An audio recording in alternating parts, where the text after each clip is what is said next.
Yo, Atlas speaking and welcome to part 4 of What If I Was Reborn in Jujutsu Kaisen as Toji Zenin's brother and obtain the 8 gates. Let the tale begin. Chapter 76, Curses Will Ultimately Prevail. Agonizing pain spread through every inch of Hanami's body. Its consciousness was slipping, sinking into a dark, endless abyss. It couldn't understand. How could a man with no cursed energy possibly hurt it? Its thoughts drifted, almost wistfully, to the days it spent with the others, those few kindred curses who dreamed of the same future. A world cleansed of humanity. A world where curses, born from fear and hatred, could finally live without restraint. That world had been so beautiful in its imagination. So pure. So full of promise. It had always known that dream would be difficult to realize. Just not this difficult. Still, if its death helped move that dream forward, then maybe it wasn't meaningless. Human.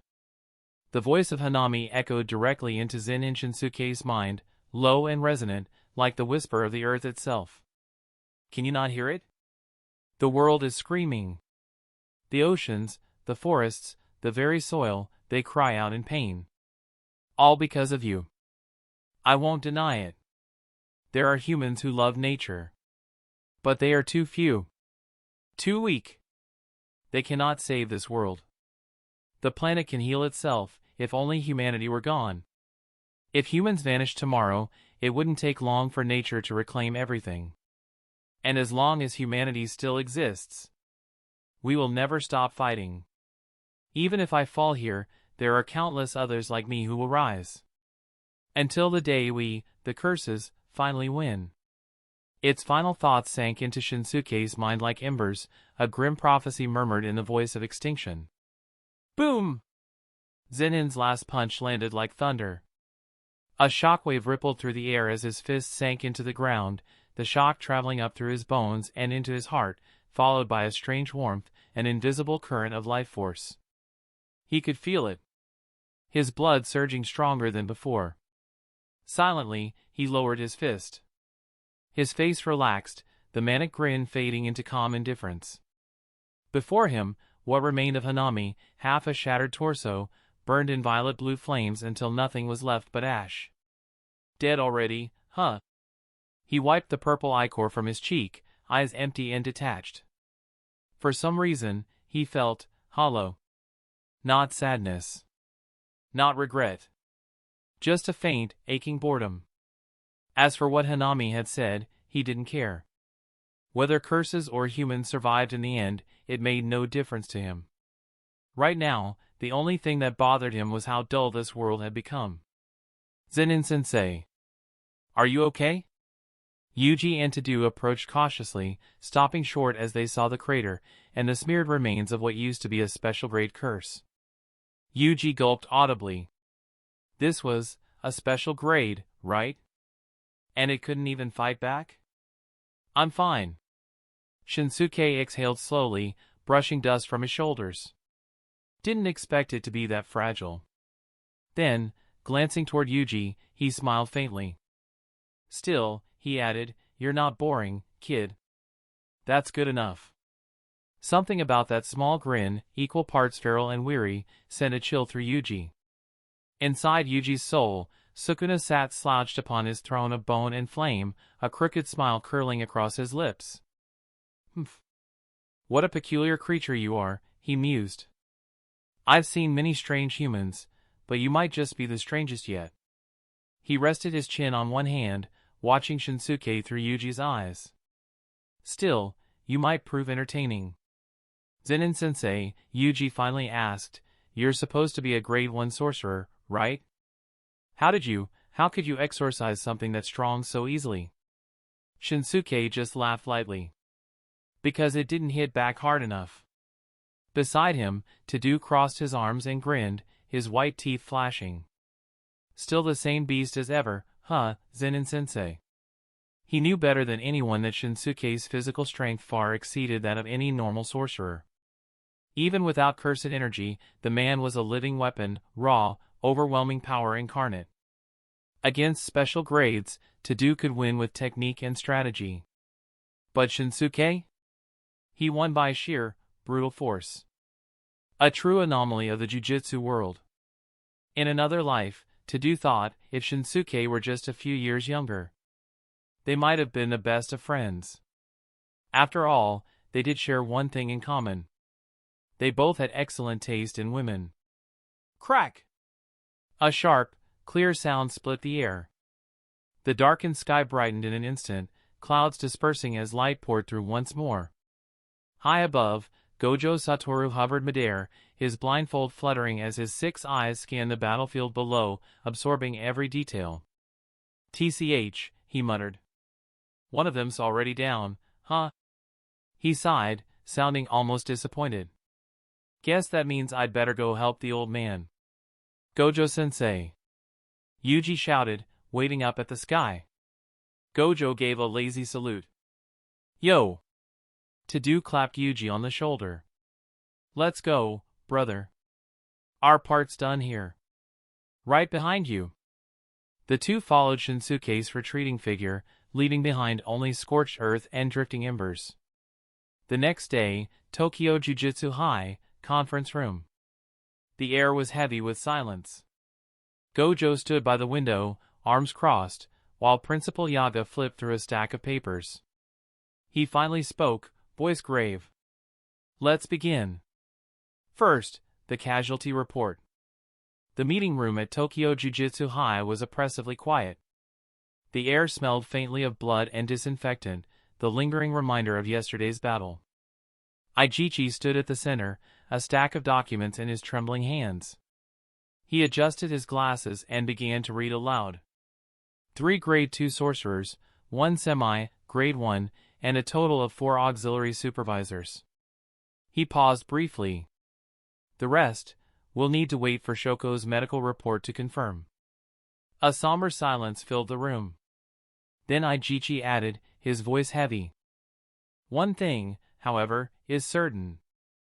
The cursed spirit responsible for this incident was the same one encountered by Nanami and Itadori during their Shibuya mission."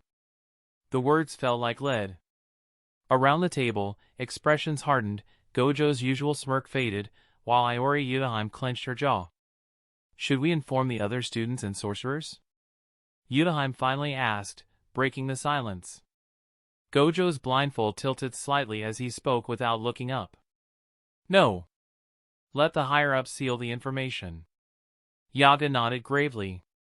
"The theft of a special-grade cursed object cannot be made public." "Not yet." Yaga turned toward Aijichi. "Did the captured curse user say anything useful?" Aijichi hesitated, flipping through his notes. "He said the attack was just business. He was acting under orders, part of a transaction." He swallowed. "Apparently, the deal was made with a so-called drunken monk. He doesn't know the monk's real name, only that there was also a white-haired child involved, gender unknown." "A monk?" Yutaheim frowned. "And a white-haired child of unknown gender?" Gojo rubbed the back of his neck. "Well, that's specific and useless." "Any leads?" Yaga asked. Aijichi shook his head. "None." Gojo turned lazily toward Zen'in Shinsuke, who was sitting in the corner, arms folded, looking entirely disinterested. "Hey, you," Gojo said, half smiling. "You look like you know something. Care to share with the class?" Shinsuke cracked one eye open, stretching slightly. "Of course I know," he said casually. "But information of that caliber doesn't come free." He rubbed his fingers together meaningfully. Gojo's expression darkened. "You've got to be kidding me." Before he could retort, Yaga sighed. "Fine.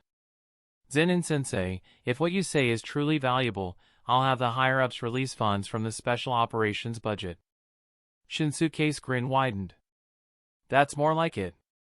He leaned back and began, his voice calm but deliberate. "That monk. I've been tracking him myself. All I can tell you is this, he's not ordinary. He's from Tengen's era." The room fell silent. Gojo's head snapped up. "Tengen's era?" "That's right," Shinsuke continued. "If you want the full story, asked Tenjin directly. He'll know. He paused. As for the white-haired brat, they're aligned with Sukuna. He folded his arms again. That's all I've got for now. The rest, you'll have to figure out on your own. He left out the most important part, the name Geto Suguru. If he revealed that, Gojo might never walk into the ceiling trap that awaited him. And Shinsuke needed that to happen. He wasn't sure if threatening Kinjaku would work. But if he held Gojo Satoru, the strongest sorcerer alive, as leverage, then maybe, just maybe, he could protect his niece. Even if it meant betraying everything else. A being from Tengen's era, and someone tied to Sukuna? Yudaheim's voice trembled slightly. The mood in the room turned grim. Even Gojo's usually playful expression grew sharp. If Sukuna's involved, he murmured, glancing toward Itadori's empty seat, then this isn't just about curses anymore. Yaga's face darkened. Are they trying to capture Itadori? To resurrect Sukuna completely? This situation's far more complicated than we thought, he said finally, pushing his chair back. I'll speak with Tenjin myself. I'm coming with you, Principal Gakuganji said, rising immediately. The two of them left the room without another word. Gojo leaned against the wall, studying Shinsuke with half-lidded eyes. You're not lying to us, are you? How the hell do you even know this stuff? Shinsuke patted him on the shoulder with a faint smirk. Try reading a book sometime, Gojo. You might learn something. Then he turned to leave. Oh, and make sure the payment gets deposited into my account. He gave a casual wave over his shoulder and walked out, hands in his pockets. Watching him go, Mei let out a low whistle. Honestly, I'm kind of jealous. Gojo tilted his head. Of what? Mei smiled faintly, eyes narrowing. Making money looks way too easy for that man. Chapter 77, Hatred Still Runs Deep. By the way, Gojo said, leaning back in his chair, how did that curse even get through Master Tengen's barrier? After Zen'in Shinsuke left, Gojo and the others turned their discussion toward the special grade curse that had appeared during the exchange event. Its nature had been off. That curse's aura was strange, Gojo continued, tapping his chin thoughtfully. It wasn't quite like a typical curse. More like something closer to a spirit. It felt like it came from nature itself. Shame that Zen'in killed it, he added with a pout. If it had survived, we might have tracked down its allies. Yudaheim crossed her arms. Even if you had caught it, would a special grade ever sit down for a friendly chat? Fair point. Anyway, no sense beating a dead curse. Let's talk about the exchange event. It's basically ruined, right?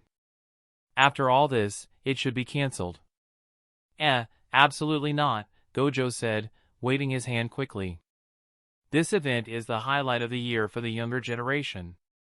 Who are we to take away their fun? He grinned. Besides, we could always change things up a little. Same formula every year gets boring. The room fell silent. Everyone just stared at him, speechless. Elsewhere, within a secluded domain, sunlight gleamed across a tranquil beach. The waves lapped gently at the shore, a picture-perfect paradise. Yet the air was heavy. Hanami's dead. The words hung like smoke. Was it Gojo Satoru? Jogo sat hunched on a chair, his half-lidded eyes reflecting quiet anger. They had just been planning together days ago, plotting a world where curses would reign. Now Hanami was gone. Not even a body left behind. Saying it didn't hurt would be a lie. They had always known this day would come. They might not live to see the world they dreamed of. But someday, one of their kind would. And when that day came, it wouldn't matter who stood atop the ashes, only that curses had finally triumphed. No, Mahito replied evenly. It wasn't Gojo. It was one of the teachers from Jujutsu High, that so-called curse killer. Him, huh? Jogo muttered, his tone flat but heavy. It makes sense, Geto Suguru, or rather, the thing wearing his face, spoke calmly, folding his arms. The barrier doesn't affect that man. I have no real way to restrain him. He can only be stopped through absolute power. The special grade cursed object they intended to use to seal Gojo could only work once, and must be reserved for Gojo alone.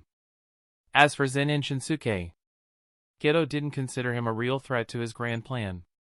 He had studied everyone at Jujutsu High, memorized their abilities, temperaments, and weaknesses. From what he gathered, Shinsuke wasn't interested in politics or plans, only in fighting strong curses. That was something Geto could use. All he needed was to keep the so-called curse killer distracted, send a few powerful curses his way now and then, and make sure he didn't interfere with the real objective. Just a little longer, Geto said, his tone smooth and cold. October 31st, that's the day we seal Gojo Satoru. He'll show up, and when he does, you can have your revenge then. Jogo's molten eyes flared. I know. If it were up to him, he'd hunt Zen'in down right now, burn him to ash for what he'd done to Hanami. But revenge would have to wait. For now, he could only swallow the rage and bide his time. Zen'in Shinsuke, he whispered, the air around him beginning to boil. I'll never forgive you. Even Mahito, usually grinning with cruel delight, was unusually quiet. For all his sadism, even he had liked Hanami, had called the gentle forest spirit a friend. He looked down at his hand, smiling faintly. Curse killer, huh? Then I'll just have to become a human killer. Meanwhile, somewhere in Tokyo, Zen'in Shinsuke was lounging on his couch with a cup of tea, blissfully unaware that hatred toward him had reached its peak. A day later, the Kyoto Sister School Exchange event came to an end, in a ridiculous but oddly fitting baseball match. Tokyo Jujutsu High emerged victorious. The students returned to their respective campuses, resuming missions and training. Brother, I'm heading back. Go on, Shinsuke said casually, waving his hand without looking up. The tension between the Zen'in sisters had eased somewhat after the event, though ease might be generous. Don't get cocky, sis. You just got lucky this time. Next time, I'll win for sure. Mai clenched her fist, glaring playfully before turning to leave with her classmates. You'll never beat me, Maki replied, arms crossed and lips curved in a confident smirk. Watching her younger sister walk away, Maki couldn't help but feel a spark of pride. She'd grown stronger, tougher. At least she wasn't that tearful girl who used to cry over everything. Sensei, Maki said, turning to Shinsuke, her expression resolute. I'm heading back to continue training. After witnessing true strength firsthand, the terrifying power of a special grade curse, she knew how far she still had to go. She couldn't afford to slow down. Not when even the first years were catching up. Sorcerers had the luxury of rapid growth. She didn't. Not going to visit home? Shinsuke asked, glancing in the direction of the Zen'in estate. There's nothing there worth seeing. Maki shook her head. Besides, it's not time yet. Her voice was calm, but her eyes burned with quiet determination. She hadn't forgotten why she left that place. And until she achieved her goal, there was no reason to return. Her goal was simple, to become stronger. Strong enough to slap the Zen'in clan across the face. Strong enough to become its head, and end the cycle of scorn. See you, sensei. Maki hefted a bag full of cursed tools onto her shoulder, gave a short nod of farewell, and stepped out of the courtyard. Her figure soon disappeared beyond the gate. Hick! A familiar sound broke the quiet. The current head of the Zen'in clan, Zen'in Nobito, sauntered into the yard with a wine gourd dangling loosely from his hand, his cheeks slightly flushed from drink. They're gone already? You've got eyes, don't you? Zen'in Shinsuke replied flatly, not even bothering to look up.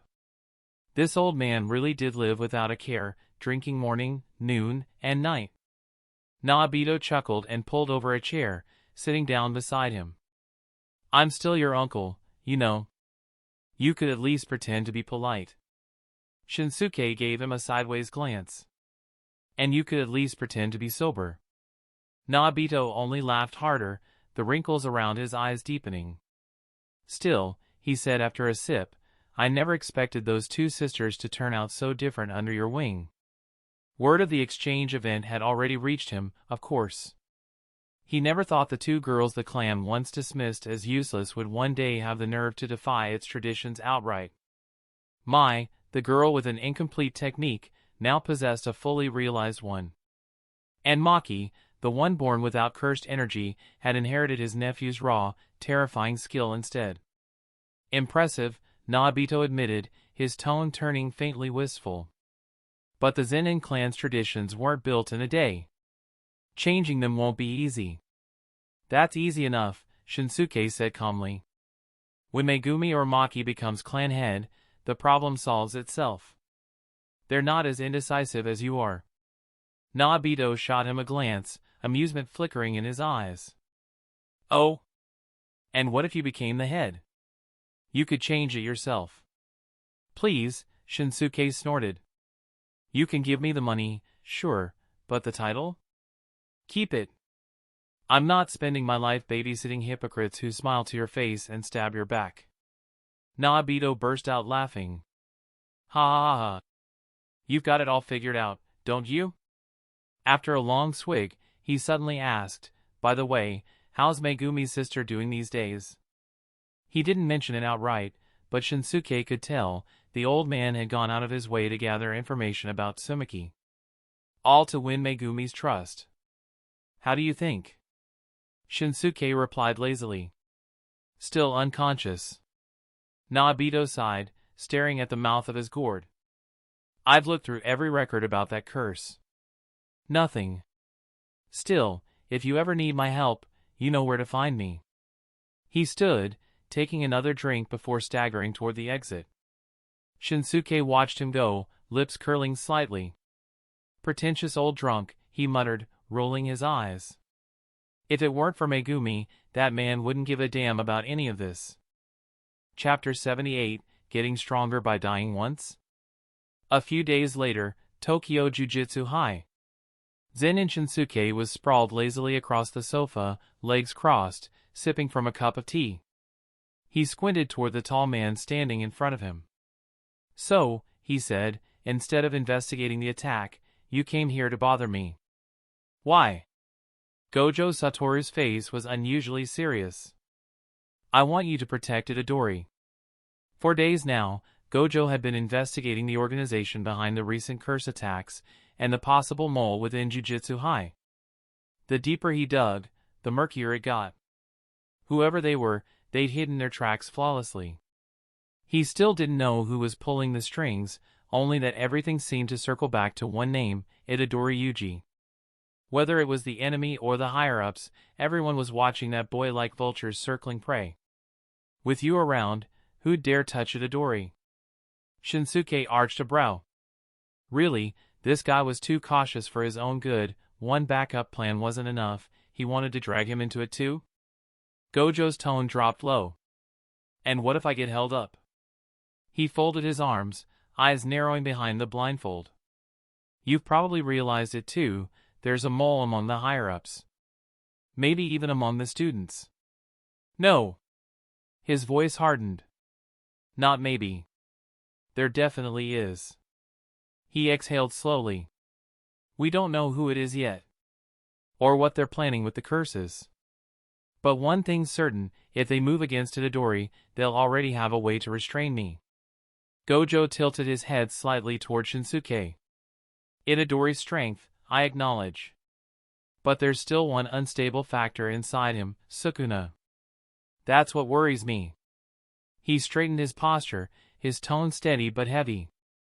Whether it's the higher-ups or the curse faction, if they try something while I'm away, I need you to stop it. Even if it's just long enough for me to get back. Shinsuke studied him quietly. He could tell Gojo had already arranged other precautions, likely even spoken with Okatsu, but the fact that he was coming to him meant he was preparing for the worst. In the end, the old Zenin smirked slightly. All right. Gojo blinked. Just like that? Sure. Consider it a favor. Or, if you don't trust me. Shinsuke grinned, rubbing his fingers together. You could always pay me for the trouble. I don't mind cash. Gojo sighed. You never change, do you? He stood up, his tone softening. Still, thanks. Really? Then, without another word, he turned and left. As the echo of Gojo's footsteps faded, Shinsuke leaned back into the sofa, lost in thought. With Gojo's strength, sealing him shouldn't even be possible. Unless he's changed. Just like Geto Suguru did. And that thought, strangely, made Shinsuke chuckle to himself. I haven't changed, have I? He murmured. Still just a man who only looks out for himself, and the few people who actually matter. Everyone else? Their fate could go to hell for all he cared. That evening, he returned to his quarters at Jujutsu High. He'd been staying there lately anyway. As he reached his door, a familiar voice greeted him. Uncle, you're back. Fushiguro Megumi stood at the entrance, bandages still faintly visible under his sleeve. You shouldn't be up and about yet, Shinsuke said. Your wounds healed already? It was just a few scratches, Megumi replied quickly. I'm fine now. He hesitated, clenching his fists. Uncle. I want to get stronger. Shinsuke raised an eyebrow, a faint smirk tugging at his lips. What's this? Feeling insecure? Scared Itadori's gonna surpass you? He could read the boy's thoughts like an open book. During the exchange event, Itadori and Tadou had fought side by side against Hanami and held their ground. It had shaken Megumi. He hated being the one left behind. Hated the idea of being a burden. Megumi lowered his head, searching for words. Watching his classmates grow stronger day by day, Itadori, Kujisaki, while he, who'd trained in jujutsu since childhood, lagged behind, it gnawed at him. All right, Shinsuke said, standing. I'm guessing you already went to Gojo about it. What did he say? Zen'in Shinsuke pushed open the door to his quarters and stepped inside, speaking casually over his shoulder. So, what did Gojo tell you? Megumi followed behind him, hands tucked nervously into his pockets. Gojo-sensei said I should relax, that when the time comes, I'll naturally understand what it means to get stronger. Shinsuke snorted, settling into his chair. Not a bad answer. A sorcerer's growth isn't a smooth, gradual thing. It's all about the right environment, the right timing, the right pressure, and the right mindset, with a little dash of talent. He glanced at Megumi with a grin. Gojo's not wrong. Don't rush it. But I think you could stand to loosen up a little. Megumi blinked. Loosen up? What was that supposed to mean? Was he supposed to start mouthing off like Gojo-sensei? Or act like his uncle, the guy every elder in the higher-ups wanted to strangle? Shinsuke stretched his arms behind his head. Maybe you should take a page from your old man. Try being a little bolder. My dad? Megumi froze, completely thrown off. What did his father, a man who ran a restaurant, have to do with this conversation? Oh, right, Shinsuke said with a hint of amusement. You probably don't know about Toji's past. Figures, he wouldn't exactly sit you down and tell you bedtime stories about it. He poured himself a drink. Before he came back to you and Sumiki, your dad was a hitman. A pretty famous one, actually, specialized in killing sorcerers. What? Megumi's eyes went wide. His mind conjured up an image of his father in a pink apron, humming while he cooked dinner, and he nearly laughed from the absurdity of it. A hitman? Who hunted sorcerers? There was no way that gentle, grinning cook could have been that kind of man, right? That's ridiculous. He muttered. Shinsuke ignored him and went on, his tone turning half serious. Do you know how Gojo became the strongest? Megumi hesitated. I guess, by surviving a lot of pressure? Facing death, maybe? Shinsuke nodded. Bingo! Your father, Toji Fushiguro, once stormed Jujutsu High alone. He stabbed Gojo straight through the chest, right in front of Geto Suguru, and assassinated Riko Amanai in cold blood. If I hadn't shown up when I did, there wouldn't even be a Riko Amanai around to teach now. He smirked faintly. It was in that moment, on the edge of death, that Gojo awakened. He broke through and became the strongest sorcerer alive. He gave Megumi's shoulder a firm pat. So don't worry too much. You've just been through too little. Once you've stared death in the face a few times, you'll start getting stronger too. Megumi stared at him in shock. My dad killed Gojo-sensei? Pretty much. The boy stood frozen, his mind spinning. He'd just learned that his father, the mild-mannered man he'd only barely known, once killed the strongest sorcerer in the world.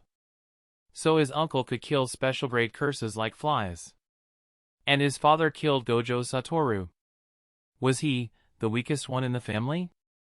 Megumi clenched his fists, his expression complicated. So, what you're saying is, I have to experience death first? Shinsuke chuckled under his breath, leaning back in his chair. Something like that. Chapter 79, the Grand Shibuya stage begins. Fushiguro Megumi left the dorm in silence, his expression thoughtful. The words Zen'in Shinsuke had said to him earlier still echoed in his mind. If he truly wanted to grow stronger, he needed more than practice, he needed transformation. And transformations only came through pressure. Rying. He answered the call. This is Fushiguro. Ah, good, you picked up. Hey, Megumi, new mission. Itadori's cheerful voice crackled through the receiver. I got it, Megumi replied curtly, hanging up right after. No hesitation. Just like Gojo-sensei and his uncle had said, there'd be plenty of chances to grow stronger. There was no need to rush. Time passed quickly. Months after the exchange event, the quiet before the storm finally broke. The organization Gojo had been investigating for so long was on the move again. Hello, is this Zen'in-sensei?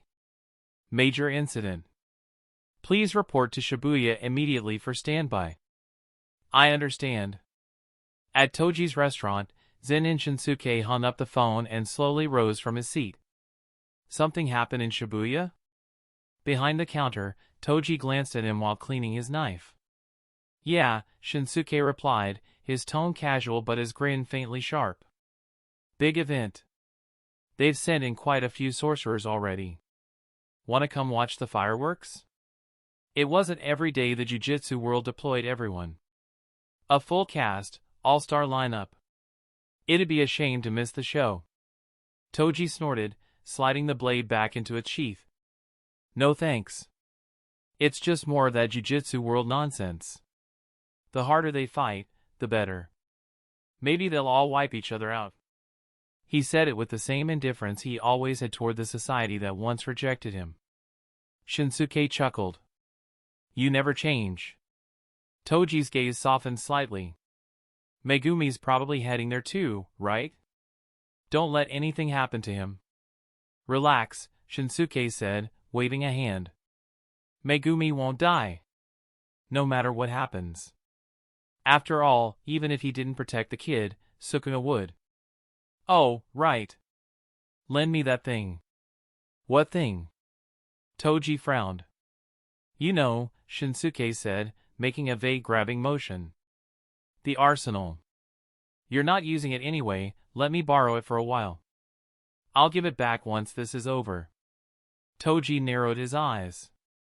You really think it's that dangerous? You need the entire arsenal? He didn't like being without it. Those cursed tools were an extension of his instincts. Shinsuke's tone grew impatient. Just give it to me. I'm not joking around this time, it's about Tsumaki. That made Toji pause. You found the one who cursed her? He asked, suddenly serious. Then maybe I should tag along. He tried to sound nonchalant, but there was a glint in his eye.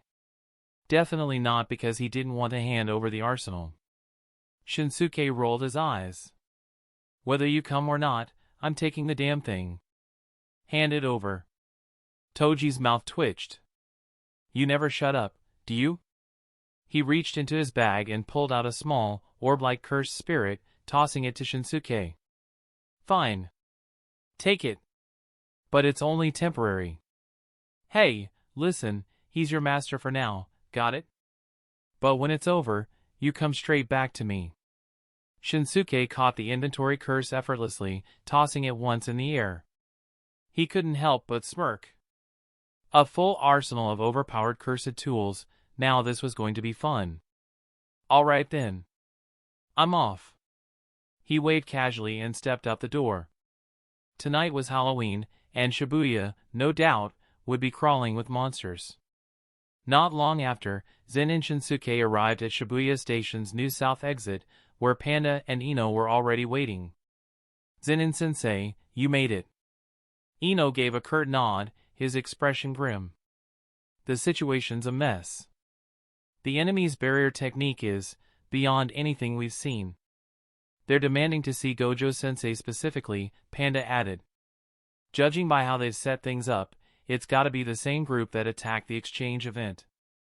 Shinsuke stuffed his hands into his pockets, eyes glinting with amusement. Oh? So they're picking a fight with Gojo, huh? What's HQ saying about that? After all, if their goal was to seal Gojo Satoru, it was only natural they'd call him out by name. The higher-ups want to keep casualties to a minimum, Ino explained calmly. The plan is to let Gojo handle the Shibuya situation alone. He took a drag from his cigarette, the red ember glowing faintly in the dim streetlight. So far, we've got several teams on standby outside the curtain, he continued. There's us, Nanami's squad, the Zen'in family's team led by the old man, Amanai-sensei's group, and Miss Meimei's team. Everyone stationed around the perimeter. Our job, Panda said, scratching the back of his head, is to patch any leaks Gojo-sensei can't cover. Shinsuke chuckled. Patch leaks, huh? That's a hell of a leak to patch. If, or rather, when, Gojo got sealed, everything else would fall on their shoulders. Panda frowned. But with Gojo-sensei's strength, how big of a leak could there even be? In normal circumstances, not much, Shinsuke replied. But this time's different. The enemy called him out directly. Which means they've already dug the pit, and Gojo's going to walk right into it. He smirked. And the best part? He has to. Ino nodded gravely. Exactly. With so many civilians trapped inside, Gojo can't ignore it. And once he's inside, those same people will limit his options. He won't be able to go all out.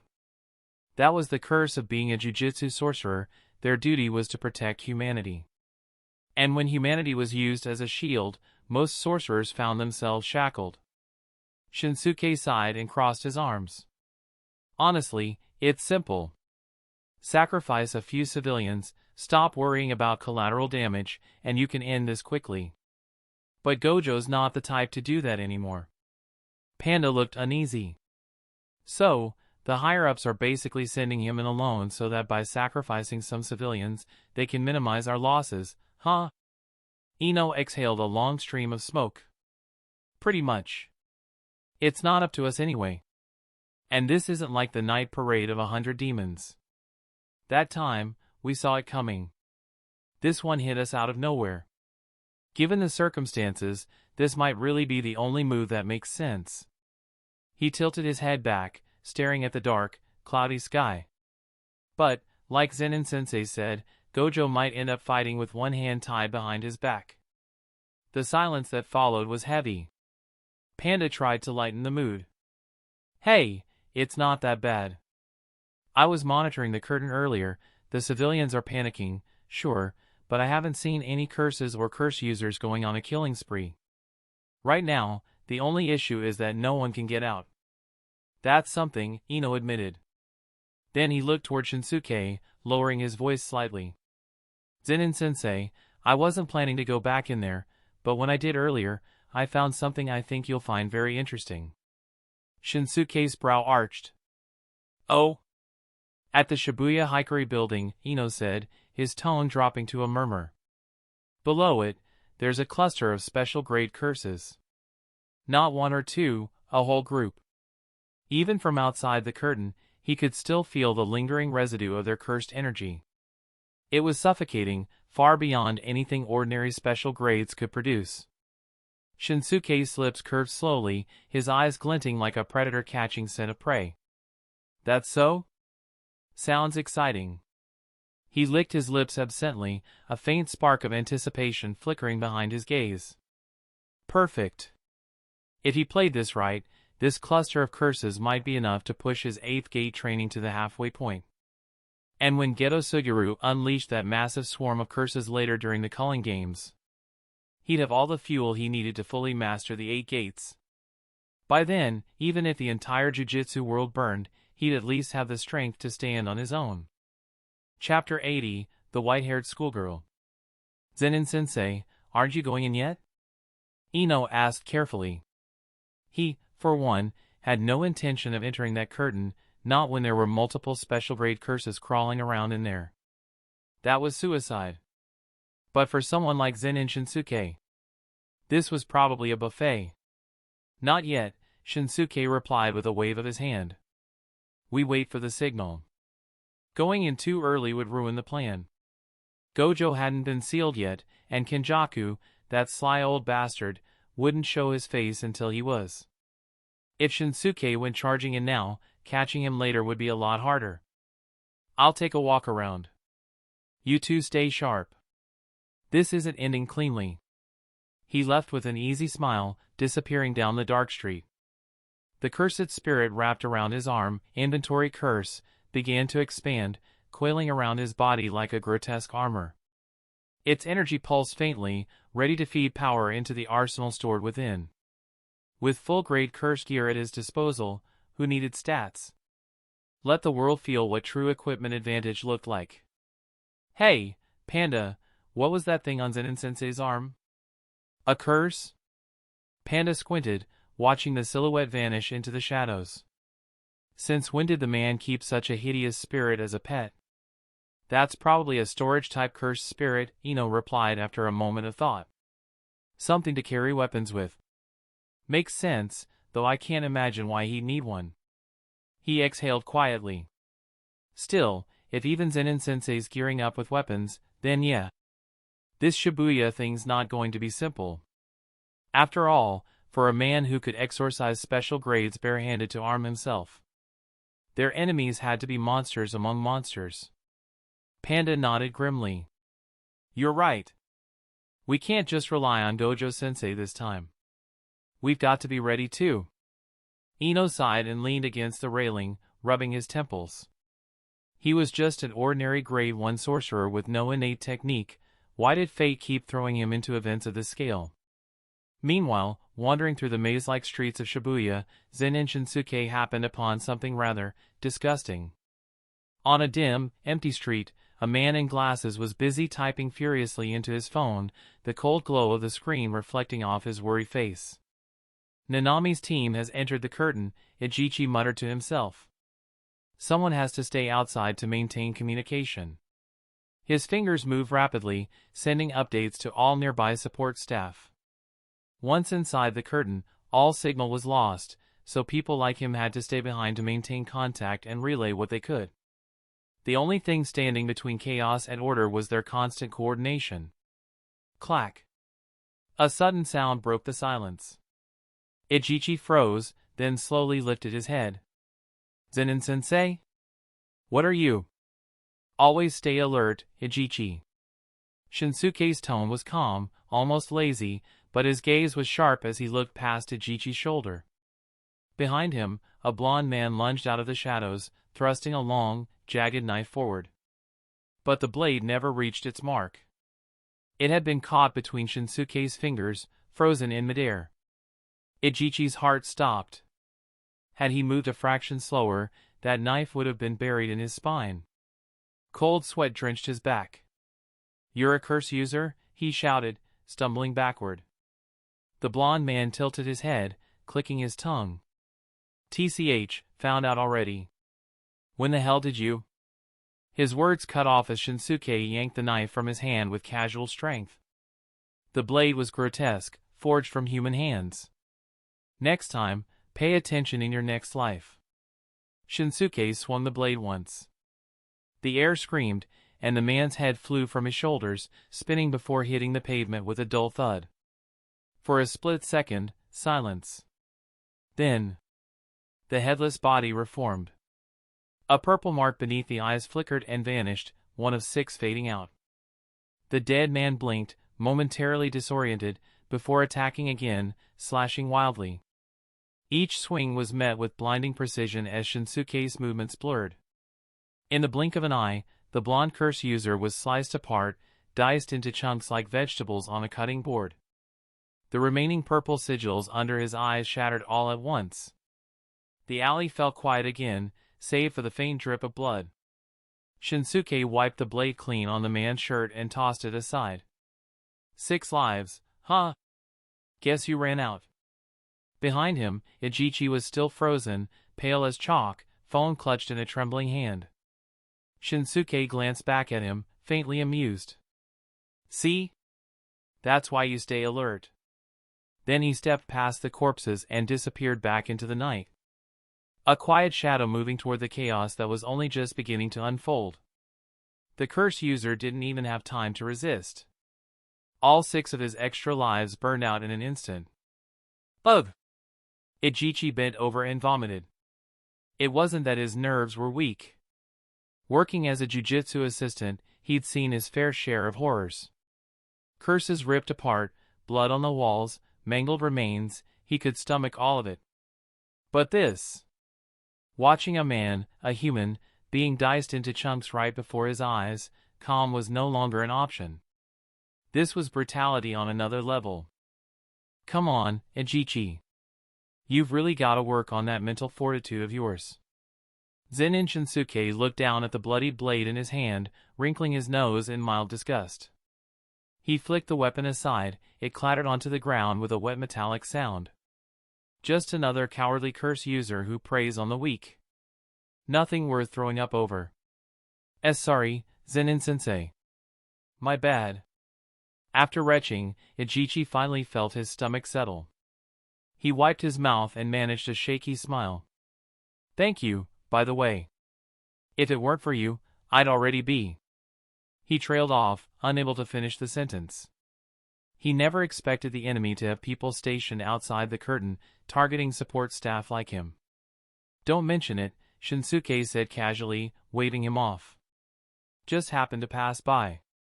You've helped me plenty over the years, call it even. Indeed, Ichichi had provided him with no small amount of intel over time. A good man deserved a little luck. Anyway, Shinsuke said suddenly, turning his gaze ahead. Are you planning to just stand there forever? Ichichi blinked, confused, then followed his line of sight. Not far away stood a white-haired girl in a traditional kimono, her expression unreadable under the flickering city lights. You're the one who killed Hanami, aren't you? She said quietly. Her voice was soft, yet the air around her was heavy, sharp, cold. No cursed energy emanated from the man before her, yet everything about him screamed danger. Within Jujutsu High, there was only one who fit that description. The one they called the Curse Killer. That's right, Shinsuke said, smiling faintly. And you must be the white-haired little boy or girl from the reports, Yurom, was it? You know who I am? Yurom frowned, her pale eyes narrowing. She hadn't expected that. Aside from Geto Suguru, no one alive should have known her true identity. You really are a little brat, Shinsuke mused, rubbing his chin thoughtfully. Tell me, should I kill you here? Her expression froze. He tilted his head, the corner of his mouth curling into a grin. If I kill you, do you think Sukuna would avenge you? For a brief moment, the thought amused him. Would the King of Curses even care if his loyal little attendant died? Ice formation technique. Yurom's voice rang out cold and sharp. A freezing wind howled down the street, frost spreading in a wave that turned the pavement white. Jagged ice spikes erupted from the ground like teeth. Let's find out, Shinsuke muttered, stepping forward. I'll deliver your corpse to him and see how he reacts. He clenched his fist, white-hot blood energy igniting around it. With a single swing, his punch shattered the ice barrier like glass. Crack! Shards scattered in all directions, but Euron was already gone. Ran off, huh? He tilted his head, feeling her presence darting away through the alleys. A faint, amused smile tugged at his lips. You think you can run? Before he could pursue, a loud voice boomed through the streets, amplified across all of Shibuya by a cursed loudspeaker. Nanami-san. Gojo-sensei. Gojo-sensei's been sealed. The words echoed through the night, bouncing between buildings and tunnels. Ichichi's face went pale. What? Gojo Satoru has been sealed. That was catastrophic. But Shinsuke just chuckled, slow and sharp. Finally. Some good news. He turned to Ichichi, smirking. Find somewhere safe to hide. Things are about to get interesting. Before Ichichi could respond, Shinsuke's body blurred, vanishing like smoke. He was already moving, a shadow streaking through the night toward Shibuya Hikari, where the real feast awaited. Ichichi stood frozen, phone still trembling in his hand. Right, he muttered weakly. I'll just stay out of the way, then. Chapter 81, The Sealing of the Strongest. A few minutes earlier, Gojo Satoru arrived alone beneath the Shibuya Hikari building. There, in the suffocating dark of the underground, he was met by several special-grade curses lying in wait.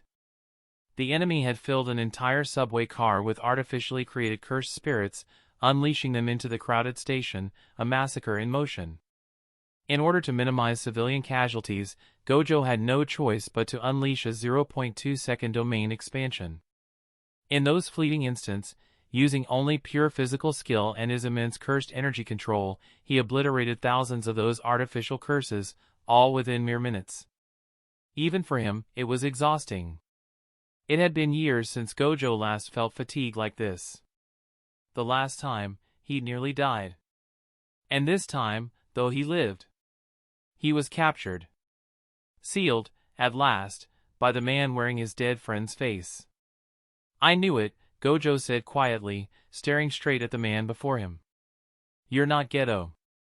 Bound by the prison realm, Gojo's 6 eyes observed every detail, every muscle, every breath, every flicker of cursed energy. Everything about this man screamed Geto Suguru. The body, the voice, even the faintest cursed signature. But his soul told a different story. You didn't hand Geto Suguru's body over to Shokoyeri, did you? The imposter, or rather, Kenjaku, smiled as he adjusted the stitches across his forehead, sealing his skull back into place. You've always had this inconvenient streak of kindness, Gojo. And thanks to that kindness, this body became mine. He gestured to himself with amusement. This vessel has been extremely useful. Kenjaku's cursed technique allowed him to transplant his brain into other bodies, seizing them completely, along with their inherent cursed techniques. A grotesque form of immortality. Geto Suguru's body, with its cursed spirit manipulation, was perfect. And now, it had served its purpose in sealing the strongest sorcerer of the modern era. After all, the prison realm may have been said to seal anything that exists. But it came with a condition. The target had to remain within its range for 1 full minute. A minute in their own perception of time. For anyone else, that was impossible. But only someone like Geto Suguru, someone who could make Gojo stop, even for a moment. Someone tied to him through memory and regret. Could anchor his mind long enough for the seal to take hold. Don't worry, Kenjaku said pleasantly. It's only a seal. You'll come out eventually, in 100 years, perhaps, or 1,000. He crouched in front of Gojo, his tone light, almost kind. You're far too strong. You'd only get in the way of what's to come. But don't fret, when the new world is born, I hope we meet again. His words dripped with calm cruelty, the arrogance of one who had already won. Gojo chuckled. Tell me, Kenjaku, have you forgotten who defeated that body you're using? Kenjaku paused, curious. That vessel, Geto Suguru, was beaten a year ago, Gojo said, eyes glinting behind his blindfold. Beaten senseless by someone who'll one day surpass even me. You mean Okatsuyuta? Kenjaku's smile returned. Yes, I'm aware of him. He waved dismissively. I don't see much potential there. Infinite cursed energy reserves, the ability to copy techniques, impressive, sure. But it all stems from one thing, his attachment to that cursed spirit, Rika. His power is bound by love and loss. He'll never become you. He sounded certain. Centuries of experience had made him confident in his judgment. Gojo just grinned wider. You underestimate him, like you underestimate everyone. Then, his tone shifted, quiet but sharp. Yuta might not be the problem. But there's someone else you've overlooked. Kenjaku frowned slightly. Oh? Gojo tilted his head. That guy's the type who doesn't talk, doesn't plan, he just kills. If it had been him here instead of me, you'd all be dead already. Every last one of you. Kenjaku smiled thinly. You really think so? Gojo smirked, closing his eyes. I don't think. I know. Even now, trapped inside the prison realm, Gojo Satoru didn't feel fear. Only amusement and absolute confidence. As long as that man was still out there, the curses would never win. Kenjaku gazed at him one last time, expression unreadable. Funny. Even now, you still believe in others. Gojo opened his eyes, those radiant, infinite eyes, and smiled. No. I just know monsters when I see them. Outside, in the streets above, chaos roared through Shibuya. And somewhere in that chaos, Zen'in Shinsuke felt the air shift. A faint, cold smile touched his lips. So, it started. Gojo gave a self-mocking chuckle. Only in a moment like this would that guy seem a little likable. You mean Zen'in Shinsuke, right? His strength is unquestionable, a bit troublesome, but, if it's him, he shouldn't derail my plan. Kenjaku thought of another person at the school, a name whose record alone could be called special grade. Still, he didn't worry. Like Okatsuyuta, he had power, but they weren't true obstacles, certainly not some ordinary man without cursed energy. Is that so? I hope you don't run into him. If you do, you'll end up disliking him, Gojo said lightly.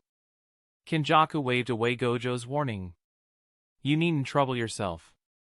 For now, good night, Gojo. We'll meet again in the new world.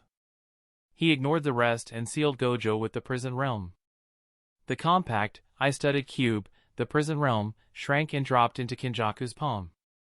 Its eyes slowly closed, the sealing process had completed. Is that thing useless now? Mahito asked, eyes on the prison realm in Kenjaku's hand. One seal per use, Kenjaku replied. Unless the trapped one ends themselves from within, it can't be reused. How tedious. Still, that troublesome fellow is dealt with for now. Suddenly the prison realm's eyes flared open. Star-like pupils winked to life across its surface. Kenjaku's hand slackened and, with a thud, the cube fell and gouged a dent in the pavement. What? He can get out? Mahito instinctively took a step back, bracing for Gojo to strike. The other curses widened their eyes and readied themselves for battle. Kenjaku's expression changed. Gojo was proving far trickier than expected, no wonder he was called the strongest of their age. The prison realm is still digesting his information. For the moment, it can't take him away, Kenjaku said, settling cross-legged and waiting for the seal to finish processing Gojo's psyche. So what now? Should we recruit Sukuna? Jogo asked. With Gojo out of the picture, getting Sukuna on our side would tip everything in our favor. This isn't about you, Choso said, indifferent. Right now I just want to kill Yuji, avenge my brothers. Absolutely not. Yuji is Sukuna's vessel. I won't allow you to kill him, Jogo snapped, glaring. It doesn't matter, Jogo, I want to kill Yuji too, Mahito chimed in helpfully. Look, Gojo's neutralized, the balance between us and the sorcerers is even. We can beat humanity ourselves. Getting Sukuna on board would only guarantee a wipeout. Besides, Sukuna is unpredictable. I prefer we rely on ourselves, Choso added. No! We need 100% certainty. Have you forgotten how Hanami died? Even with Gojo gone, there's still a stubborn obstacle. Jogo argued, analyzing the stakes seriously. With that, Mahito and Choso rose and dashed off ahead. Let's race. Whoever reaches Yuji first wins. You recruit Sukuna, I kill Yuji. Yuji is mine. I'll kill him myself and avenge my brothers. Hey, you two idiots, wait for me. Jogo hurried after them, and then Dagon followed close behind. Kenjaku watched the curses disperse and smiled slightly. Go ahead. Make a bigger scene if you like.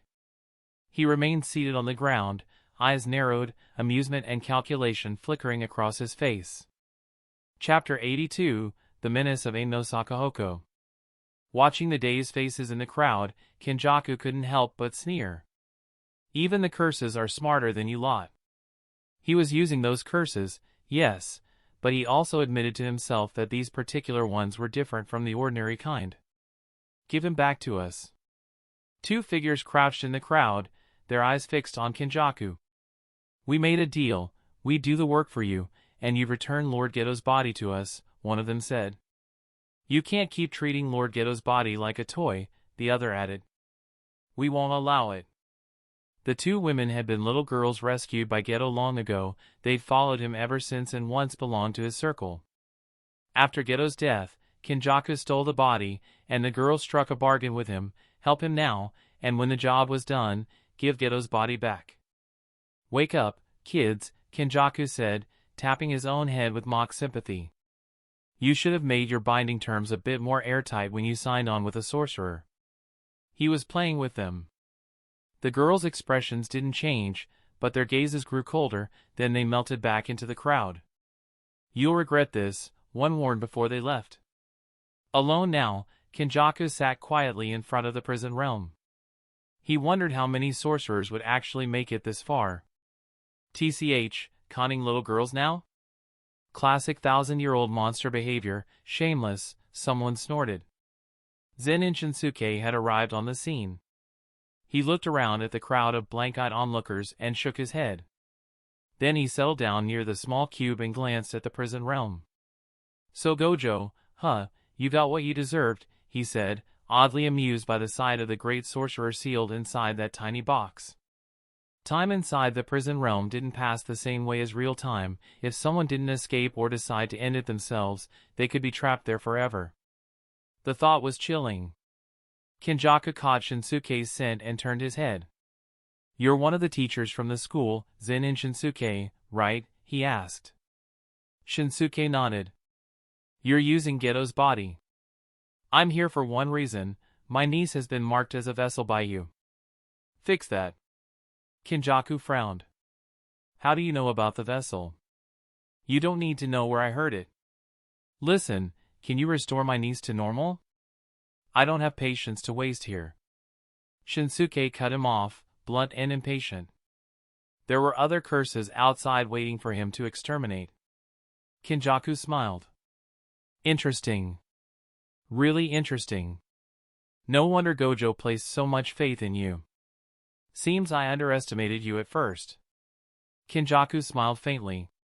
About the vessel, regrettably, that's bound by covenants between those others and me. The pact is sealed, I can't change it. Cut the crap. Those bindings stopped meaning anything to you a long time ago. You really think Gojo and I are so gullible? Bindings can restrain the powerful, but Kenjaku, the ancient coin, has swapped bodies so many times that those constraints likely don't matter anymore. At that, Kenjaku's smile vanished. All right. You're right, the old bindings don't work on me now. Still, the vessel has already been occupied. Their souls have entered the host, they simply haven't awakened yet. Even I can't fix that. He spread his hands, an apologetic smirk on his face. Is that so? Shinsuke Zen'in didn't know whether Kenjaku was telling the truth, but the other man's earlier casual attitude had put him on edge. Inventory Curse's mouth opened, and a hilt spat out. Shinsuke wrapped his hand around it and drew a short, peculiar reverse-edged blade carved with spiraling curse inscriptions. With a snap, he planted Aim no Sakahoko beside the prison realm and looked Kenjaku in the eye. If you really can't do anything about it, then let Gojo out so he can talk with you himself. I'm sure he'd be happy to have a word. Seeing the curse-tinged halo radiating from the blade, Kenjaku's face changed at once. You actually have that cursed tool? He'd missed it, completely missed it. After all his planning, this was a blind spot. That a great special curse tool like Aim no Sakahoko existed and he had no intelligence on it was unacceptable. Shinsuke had clearly kept it well hidden, tucked away with the weapon's cache and scarcely used, only once, against Gojo. So? Any solutions yet? Shinsuke propped his chin on his hand, watching Kenjaku with keen interest. After a moment of silence, Kenjaku spoke. Like I said, the vessel already contains other souls, restoring the original personality outright is nearly impossible. But I can keep the body's original owner alive, not fully restored, but not dead. What do you mean? Shinsuke frowned. Was Tsumaki truly beyond saving? Kenjaku explained slowly. Something like the relationship between Yuji Itadori and Sukuna turned the occupied body into a shared vessel. Two souls cohabit, they alternate control. The usage frequency has to be negotiated between the souls themselves, but I can arrange for the original owner's soul to hold dominance. Of course, he added, if the other spirit willingly gives up revival and chooses self-termination, the original owner could be restored completely. But I can't compel that. Who wants to die right after coming back? Shinsuke fell silent. He knew who the other soul inside Tsumaki's body was. Getting that spirit to willingly self-destruct would be near impossible. Alright, let's proceed for now. After this is over, we'll set a time and meet. Shinsuke put Aim no Sakahoko away and rose to leave. Wait. Kenjaku stopped him with a smile. We haven't sealed the binding yet. Don't treat me like those two foolish girls. Oh? Caught me, Shinsuke rapped his temple, feigning surprise. He'd intended to bluff his way through for now, free Gojo after Tsumaki was sorted out, and watch the sealed sorcerer crawl back and beg forgiveness. Chapter 83, One of the Four Calamities. The binding is sealed. You're free to go. Kenjaku lifted his hand slightly, signaling that Zen'in Shinsuke could leave whenever he wished. Yet the moment the pact was complete, Shinsuke felt it, an almost physical weight in the air. If he broke this agreement, something uncontrollable would happen. Other than my innate heavenly restriction, I've never actually formed a proper binding vow with anyone before, he mused quietly. The heavenly restriction was a natural-born contract. What he had just made with Kenjaku was entirely man-made, a dangerous promise between two monsters. As agreed, Shinsuke said, I won't interfere with whatever you're planning next, nor will I allow anyone to use this weapon to free Gojo. I expect you to keep your end of the deal too. He turned to leave. He had wasted enough time here, it was time to start his own feast. Don't worry, Kenjaku replied with a faint smile. I've always held a certain reverence for bindings. He watched as Shinsuke's figure disappeared into the darkness. Seems Gojo was right, Kenjaku muttered once he was gone. I really do dislike that man. Gojo's ceiling had gone exactly as Shinsuke predicted. Kenjaku had been completely outmaneuvered, though he'd never admitted aloud. Still, the man was dangerous. At least his ambitions gave Kenjaku a reason to tolerate him for now. Well, Gojo, even sealed, you've managed to remove one of my headaches. The binding they'd made wasn't some trivial oath. It was airtight, no loopholes, no escape. For now, Kenjaku no longer had to worry about Shinsuke meddling in his grand design. He glanced at the prison realm one last time. Time to check on the others, he said to himself, heading down into the depths of the subway. Meanwhile, above ground, the chaos was spreading fast. Tokyo Metro, 5th basement level. Nanami Kento had just regrouped with Zen'in Nobito and Maki Zen'in. So the rumors were true. Gojo Satoru's been sealed. Naobito rubbed his chin, his tone oddly amused. Hard to believe, Nanami replied, adjusting his tie. But considering the involvement of the false Geto Suguru, that explains a lot. Naobito chuckled. The fall of the Gojo clan gives me one more reason to drink tonight. As always, he couldn't care less about the politics, he was here for the bounty. Missions of this level came with a hefty reward. If you're not going to fight, just go home, old man, Maki muttered, resting her blade on her shoulder, her face unreadable. Go home? You should be the one heading back, Maki, Naobito said with a grin, turning to Nanami. Wouldn't you agree, first-grade sorcerer? Among the three, Maki was clearly the weakest, though not by much.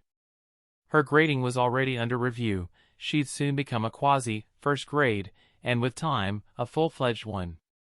But compared to veterans like Nanami or Naobito, she still had a long way to go. After all, she could only open the second gate of the 8 gates formation so far. To be honest, Maki, Nanami said in his calm, weary tone, I have to agree with Naobito. You should withdraw. This old drunk's more useless than I am, Maki shot back, pouting. At least I'm sober. Naobito-san, you've been drinking? Nanami's temple twitched. Nope, Naobito said casually, then hiccuped, proving her point. Nanami sighed. Forget it. Better to move together than alone. He led the way down the stairs, eyes narrowing as he scanned the darkness. The situation isn't hopeless yet. I've received word. Zen'in Sensei is also here. As long as he's around, things shouldn't spiral too far out of control. Once we rescue Gojo-senpai, this should be over. As they descended to the wide-open platform of the 5th basement level, Nanami froze, instantly on guard. Maki tightened her grip on her blade. The air was thick with cursed energy, heavy and suffocating. From behind one of the pillars, a small, red, octopus-like creature peeked out, its body draped in a sheet of white cloth. The subway trembled faintly. And something ancient was awakening in the dark. The source of the cursed energy pulsed from that little octopus. Leave this to me. Nanami's expression hardened as he stopped Maki from stepping forward and readied himself for combat. Smash! I say, your timing's a bit slow, isn't it? Naobito's figure already stood beside the special-grade cursed spirit, Dagon. He held a slab of clear glass, the monster's form was projected onto it, as if crushed from 3 dimensions down to 2. Ha ha ha ha ha. With a roar, Naobito shattered the glass with a single punch. Dagon took the blow and was sent flying. So fast. Did you see that? Maki's eyes widened in surprise. When did this old man become so strong? How had she missed it? Not really, Nanami adjusted his glasses. That's a technique, I think. After all, he was the head of the Zen'in family, he wouldn't command respect without strength. The Zenins aren't anything like the Gojo family with just one prodigy, they have many capable sorcerers, and several at first grade. Ugh! Dagon's insides churned from that blow. It vomited out the human bones it had been devouring, instantly littering the platform with grisly fragments. You monster! Naobito muttered, looking at the cursed spirit. How many humans did you eat? Rugu! Meru, leap, the small octopus snapped, fury erupting. Its cursed energy spiked, and the husk it had been hiding and shifted, no longer just an embryonic form but now a full-fledged octopus man. So that was its fetus form earlier. No wonder it seemed weak. Naobito peered up at the suspended Dagon without the least bit of alarm. Cursed spirit, tell me, do you know how many frames per second are in animation? I'm not a cursed spirit. I have a name. My name is Dagon. Animation, huh? Naobito paid Dagon's protest no mind, casually talking himself through the effect of his technique. Without noticing, he just declared how his jutsu worked. Oddly, for sorcerers, announcing a technique before launching it can actually increase its potency. Naobito's speed is legendary among first grades, only Gojo's tempo rivals his. Get ready. This one's no joke, Nanami said, drawing the short knife from his back and wrapping his fist with his necktie. He warned Maki quietly, the special grade they were facing here would likely be at least as strong as the one they'd met at the exchange. Understood. Maki tightened her grip on her long blade, hot steam rose from her skin as she pushed herself into peak condition. While the three of them prepared to deal with Dagon, Zen'in Shinsuke had already moved out into the city. On the avenue he felt the tremors in the air, several spots with intense cursed energy signatures. So many. Where to first, he muttered, his senses sweeping the surrounding buildings. One of those spots should be where Itadori and his big brother are fighting, he guessed, feeling two colliding presences in a nearby block. That one over there isn't a cursed spirit, killing it won't solve anything. He turned his attention elsewhere. Another direction sent a wave of raw, unruly power. Shinsuke frowned. That must be where Mahito spawned, too bad he's bound to Kenjaku. He moved on. There was only one more place left in his scan with multiple strong signatures, at least 3 powerful auras clashing. There was almost certainly a special grade engaged there. Chapter 84, Instant Kill, the special grade. So fast. Dagon's expression tightened as he staggered backward from Nobito's punch. The other two were manageable, but this old man, his speed was unreal. He might even be faster than Jogo. And his power was terrifying. While Dagon found the situation troublesome, the sorcerers were equally frustrated. 2 first grades can't bring down 1 cursed spirit? How ridiculous. Nobito clicked his tongue. A typical special grade could usually be exorcised by 1 high-tier first grade alone. Yet the 3 of them, 2 first grades and 1 quasi-first, had been fighting for minutes without making a dent. This wasn't an ordinary special grade. Still, so far Dagon was on the defensive. If they could just exhaust its cursed energy, they might actually win. But Dagon wasn't planning to let that happen. Its hands weaved a seal, cursed energy surging wildly. Remember this, we have names. Bang! Nobito appeared before Dagon in a blur and drove his fist into its gut, splattering violet ichor across the ground. Stop muttering nonsense and just take the beating, Nobito scoffed. You're not getting the chance to use a technique. That was his strategy, overwhelm the cursed spirit with pure speed, never giving it time to activate its abilities, just keep it locked in the rhythm of taking hits. Clang! But he'd underestimated his opponent. Dagon wasn't trying to form a simple technique, it was opening its domain. Its clasped hands spread apart, revealing a black sigil on its abdomen. In an instant, the entire environment shifted. The underground platform vanished, replaced by a blinding seascape, blue skies, white clouds, and a golden beach stretching to infinity. The 3 sorcerers froze for half a second, dread crawling up their spines. This cursed spirit. Domain expansion, horizon of the captivating Skunda. Half of Dagon's massive body rose from the sea, eyes gleaming with feral intelligence. Inside a domain, everything changes. Now, fighting these humans would be easy. Shhkk. Before they could react, 2 gashes opened across Nanami and Maki's bodies, strikes they hadn't even seen. The domain's guaranteed hit effect. They couldn't even perceive the attack before it landed. Secret art, falling petals of indifference. Nobito unleashed one of the Zen'in clan's secret anti-domain techniques. Unlike a simple counter-domain, this art let the user release cursed energy at the exact instant the domain's attack connected, nullifying the guaranteed hit. As expected, Dagon muttered, watching the old man's defense hold. That bearded human isn't ordinary. Analyzing his opponents, Dagon adjusted his cursed energy, calibrating the power of his next strike.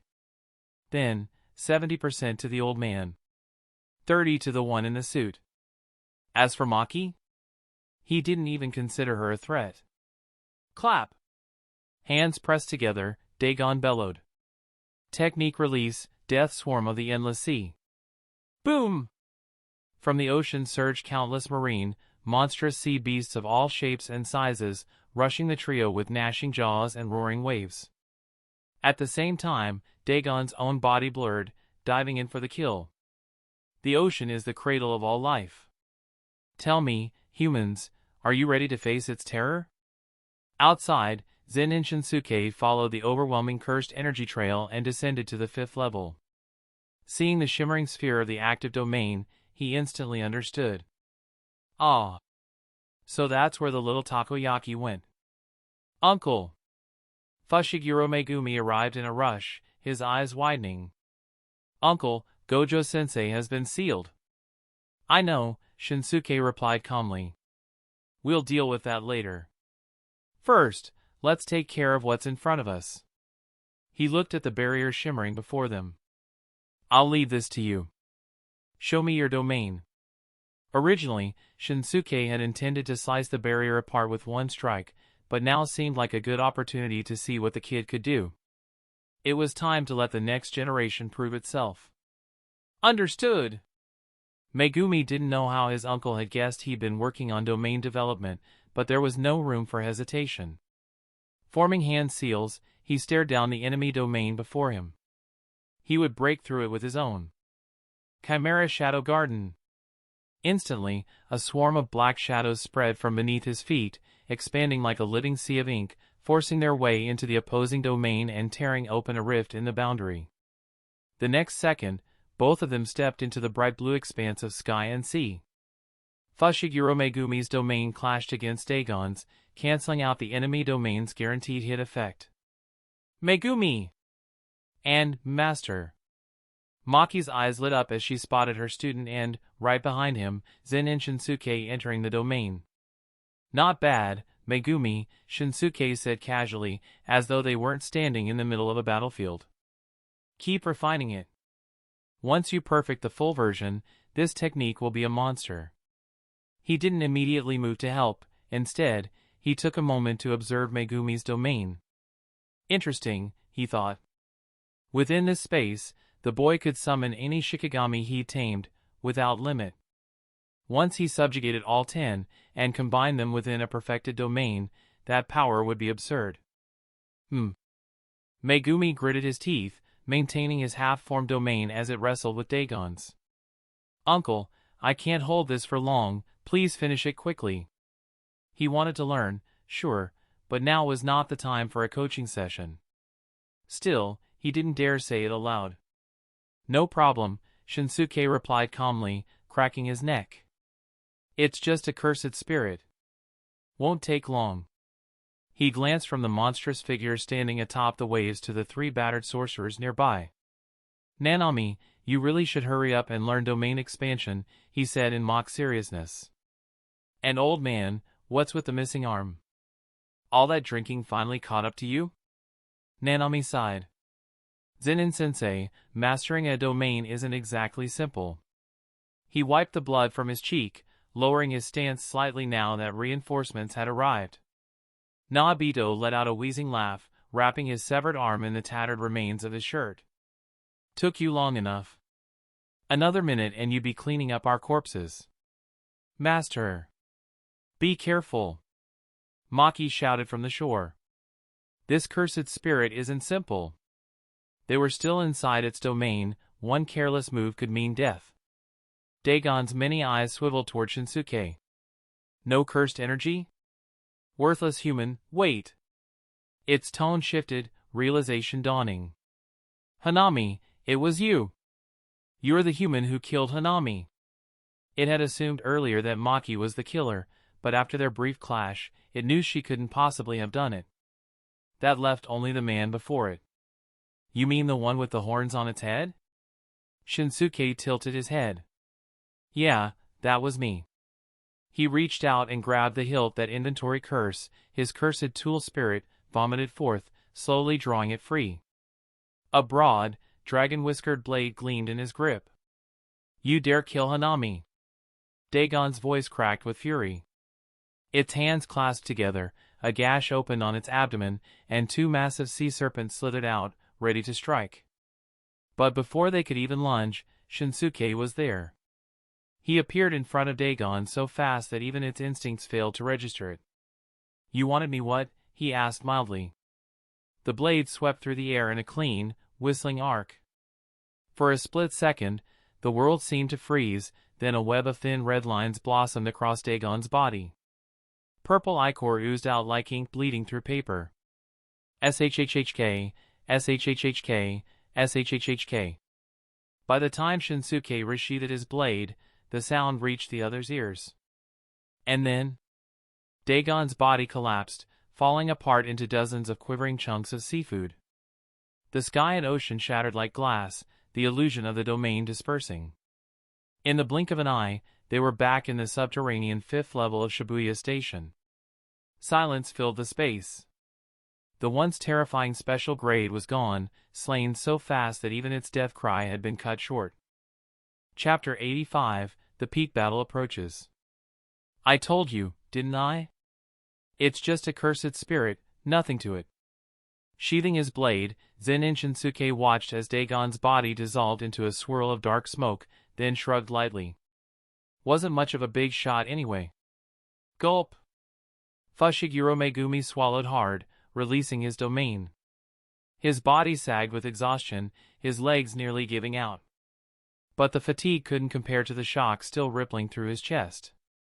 He had never truly felt his uncle's presence before, never this crushing, suffocating force of absolute superiority. Now, he finally understood what all those cursed spirits must feel when facing Gojo-sensei. This is it, he thought. This is what it feels like to stand before a being from another dimension. Special grades were one kind of monster. But his uncle, and Gojo-sensei, were an entirely different species of existence altogether. "Zen'in-sensei's strength is still as absurd as ever," Nanami muttered. He couldn't help the note of awe in his voice. Back when he was still a student, Shinsuke had occasionally taken him along on missions that ended quickly, brutally, and always with Shinsuke unscathed. No cursed spirit, no matter how strong, ever survived his fists or blades. "You've gotten even more of a freak than before," said Nobito, giving Shinsuke a sideways glance filled with both respect and melancholy. This man should have been the pride of the Zen'in clan. But fate had its way of twisting even the best paths into something unpredictable. "Master! That blade just now." Maki's eyes practically sparkled. Her admiration for her teacher's strength was one thing, but the weapon he wielded, that majestic blade, was another story entirely. It had to be a special grade curse tool, right? "Stick to your playful cloud for now," Shinsuke said lazily. "If you want something like this, go ask your sister to make it for you." After all, the playful cloud she used was already stolen from Toji. Taking another would just be rude. "Fine, but do you really think I could forge something like that?" Maki frowned, knowing full well her twin's ability. Her sister's construction technique was impressive, but producing a special grade weapon was near impossible for her current skill level. Before anyone could respond, "Dagon. Dead, is he?" A small, stocky figure emerged from the shadows of the station corridor, draped in a shaggy green cloak. He moved slowly, face expressionless, until he reached the patch of floor where Dagon had vanished.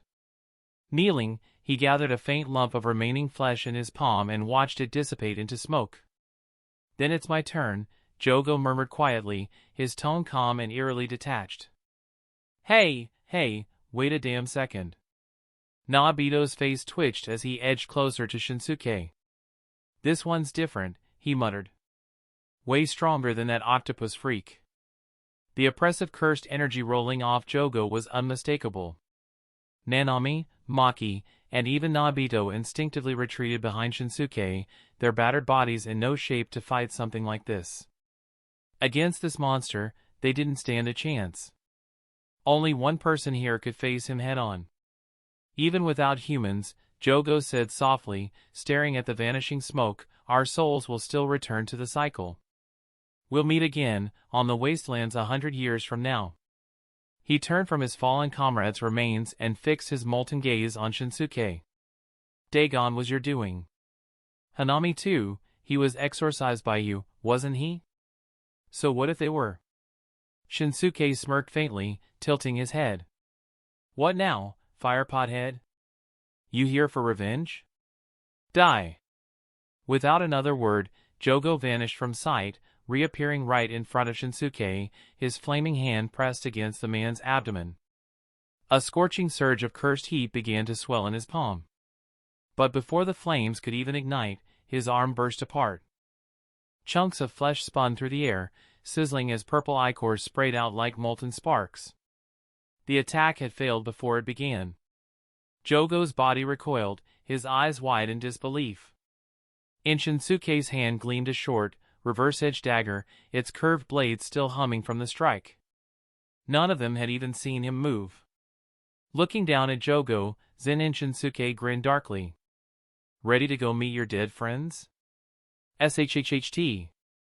In an instant, Jogo blurred backward, putting more than 10 meters between them. His severed arm regrew in a flash, molten rock sealing the wound as he raised his guard. That strike, he hadn't even seen it coming. One blink, and his arm was gone.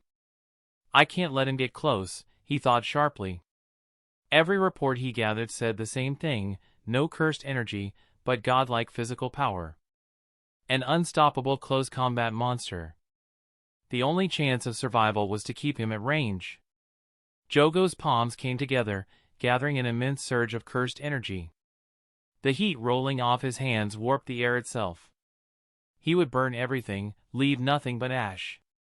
Then, thump, thump. Everyone froze. For just a heartbeat, an unholy, suffocating pressure swept through Shibuya. Jogo stopped cold. His single eye widened. That presence. Sukuna! Then he frowned, focusing. No, not him directly, his finger. Realization struck like lightning.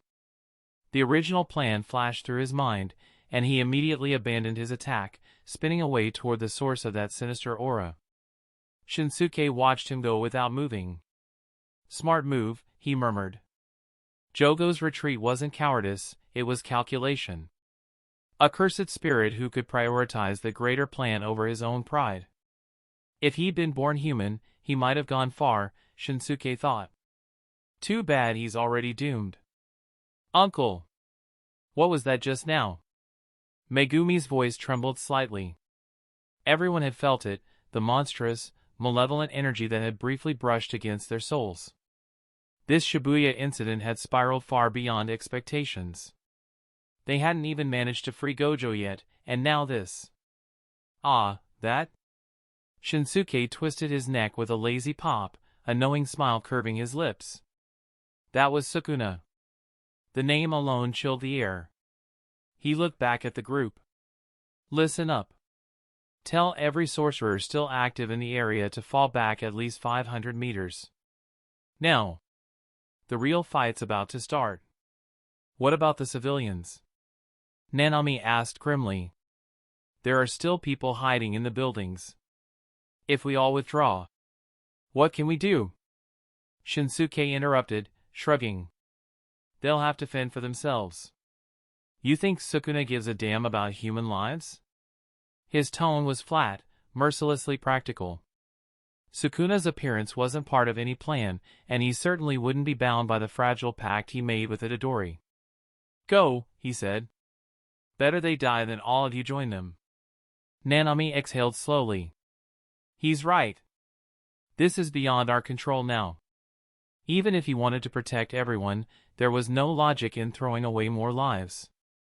Their priority was survival, and preparing for whatever came next.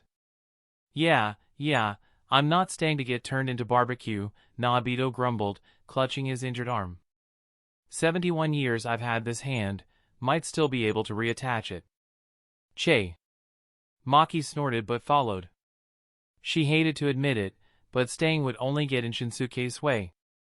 Master, please win, she muttered under her breath as she left with the others, helping organize the retreat. Within minutes, the surrounding sorcerers began pulling back, clearing several city blocks.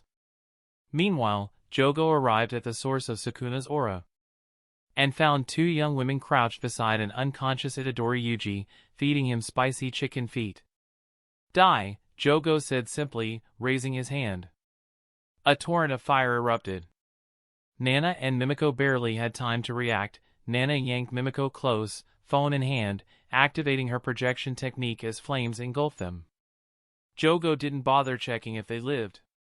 His gaze was locked on Itadori. The marks on the boy's face, the faint cursed tattoos, were fading away. He remembered what Geto Suguru had told him. As Sukuna's vessel, the boy has limits. A single finger takes time to absorb. Force him past that threshold, and Sukuna will seize the body himself. A slow, burning grin spread across Jogo's molten face. Reaching into his tattered cloak, he pulled out a small cloth pouch, 10 blackened, mummified fingers hanging from the drawstring. Perfect, he rasped. Let's see the King of Curses wake up again. Chapter 86, The Battle Begins. With the last finger shoved into Itadori's mouth, Jogo settled back and waited. All 10 fingers have been fed. Right now the vessel contains the power of at least 15 of Sukuna's fingers. Jogo counted the enemy's potential. Nearby, Nanako and Mimiko had survived, smoke from the flames still curled around them, but they were alive. You mean they lived? Jogo blinked. He hadn't expected these two to make it. Must be one of their techniques. He lifted his left hand, aiming to finish off the 2 clueless girls once and for all. Snap! This time Jogo's arm was severed. Move. 1 second. Get out of here. Sukuna opened his eyes, a faint red gleam shone within them. Jogo felt an overwhelming pressure at once and leapt aside, joining Nanako and Mimiko. The mushroom-top cursed spirit literally broke out in a cold sweat. Sukuna's power felt nothing like Gojo's. It was raw, absolute evil, pure and crushing. Against Sukuna, any movement might be grounds for execution. Nanako and Mimiko supported one another, gasping as if even breathing had become difficult. We should still be able to breathe, right? Mimiko thought, praying silently that Sukuna wouldn't decide they'd earn death. Sukuna rose and walked toward them. Each step felt like a weight pressing on their chests. Time itself seemed to slow. You're standing too tall, he said, flipping his hair, expression indifferent. At once both girls and the cursed spirit knelt without hesitation.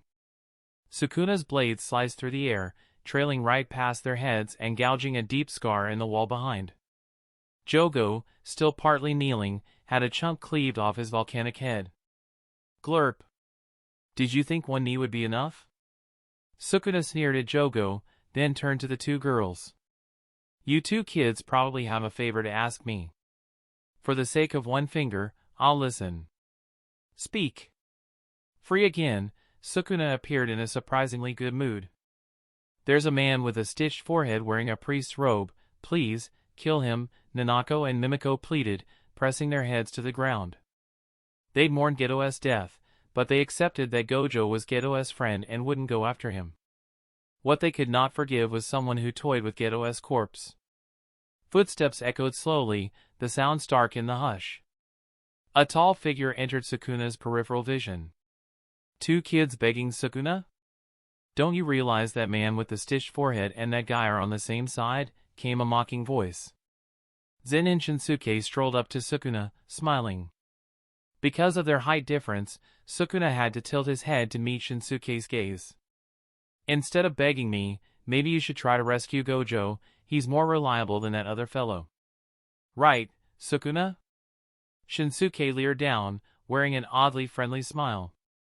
The sudden arrival of Shinsuke made the 2 girls and Jogo swallow hard. Who speaks to Sukuna like that and lives? Wouldn't they all get dragged into whatever comes next? They wanted to run, now. Sukuna didn't flare into instant rage. He didn't dismiss Shinsuke as small fry either. Don't get the wrong idea. This has nothing to do with Gojo. I was following this firepot fellow and thought I'd see what the King of Curses looks like. Shinsuke shrugged. Pity it's not you at full strength. Heh. Even now I can kill you, Sukuna replied with a smile. A kill glow had already crept into his eyes. He'd been provoked. Killing this irritating man now would remove any future obstacle, especially since the boy he'd fixated on, Megumi, was Shinsuke's nephew. If you're so eager to die, the two of you can attack together. Since I'm here to dispose of curses, I might as well take a swing at you too, Sukuna added, voice laced with menace. And with that, the battlefield tightened like a drawn bow. The true fight had finally begun. Zen'in Shinsuke glanced between Sukuna and the kneeling, trembling firepot head Jogo, a playful grin curling at the corner of his mouth. Well, he drawled, I guess it's as good a time as any to stretch my arms. Swish! Without warning, an invisible lattice of slicing force shot toward him, cutting through the air like a net of razors. Whoosh! But just as the countless blades of cursed energy were about to shred him to pieces, Shinsuke moved. His hands and blade flickered at a speed too fast for the naked eye to follow. Every strike was parried, deflected, and destroyed before it could even touch him. The sheer shockwave from his defense sent Nanako, Mimiko, and Jogo flying several meters backward. When the air cleared, Shinsuke stood completely unharmed, casually raising the short reverse-edged blade in his hand, the heavenly inverted spear, Tenrakubo.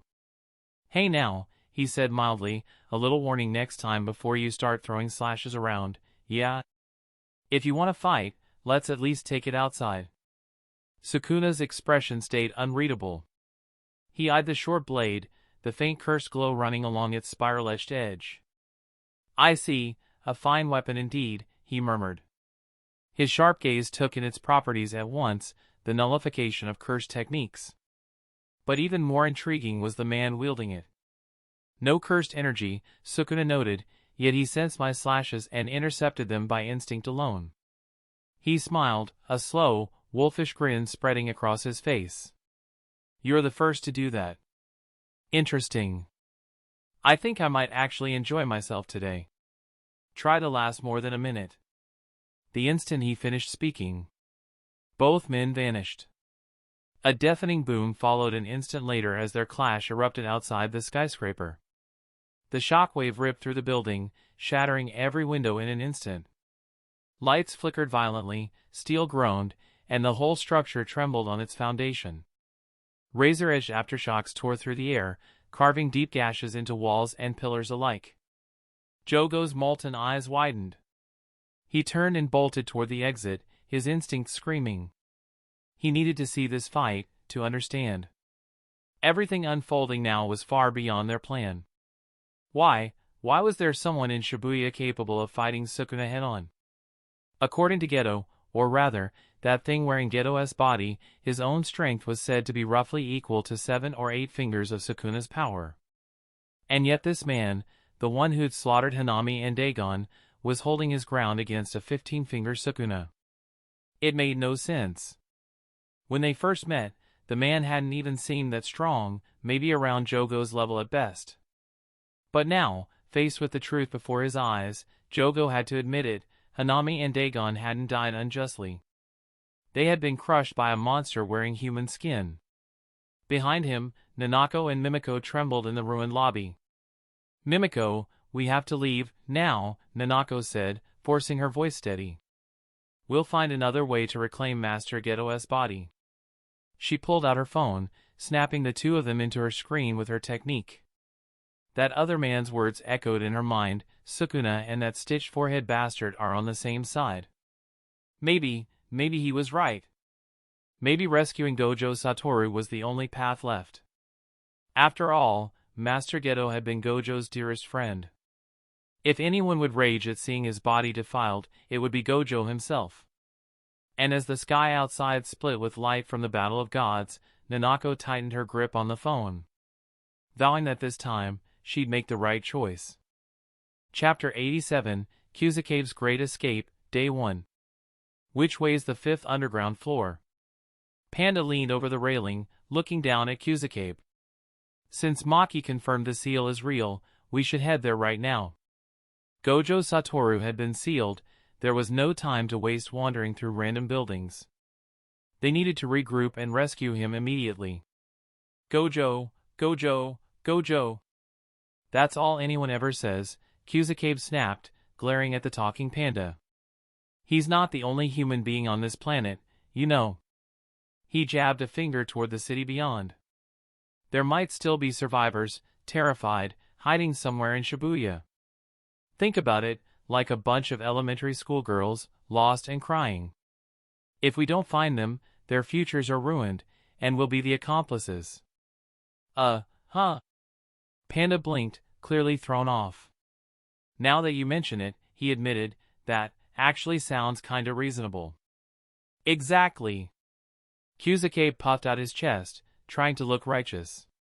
So we're checking every floor, every corner, even the bathrooms. Thoroughly. Roger that.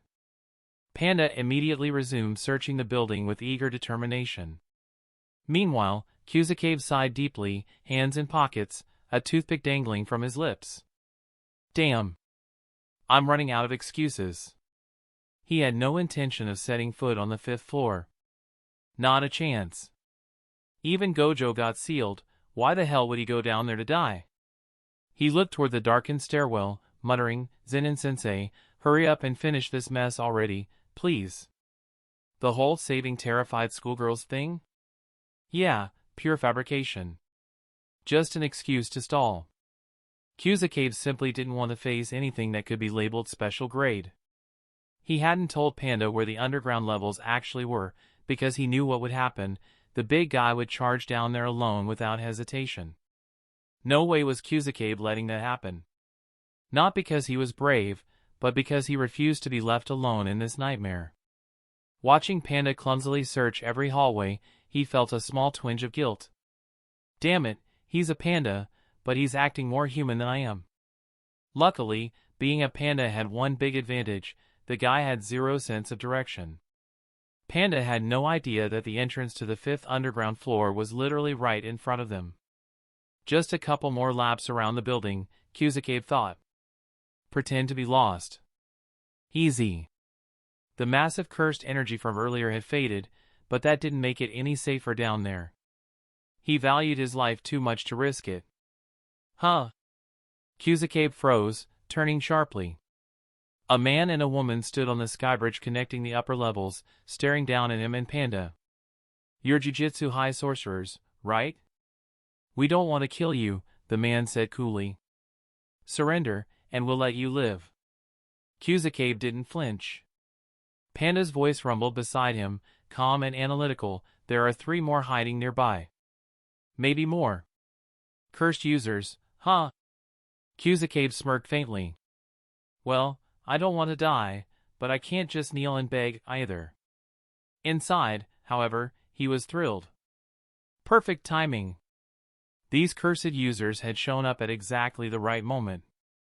A great opportunity to stall. All right, he said cheerfully. Let's talk things out. Slowly. Take your time, I've got plenty of patience. If he could keep them chatting, it'd eat up more precious minutes. As long as he wasn't heading to the 5th floor, he could deal with as many cursed users as necessary. Are you surrendering or not? The man demanded coldly. I hate indecisive people. You're not talking to me, right? Panda raised a paw innocently. I'm technically not human. Idiot! Kyusuke hissed.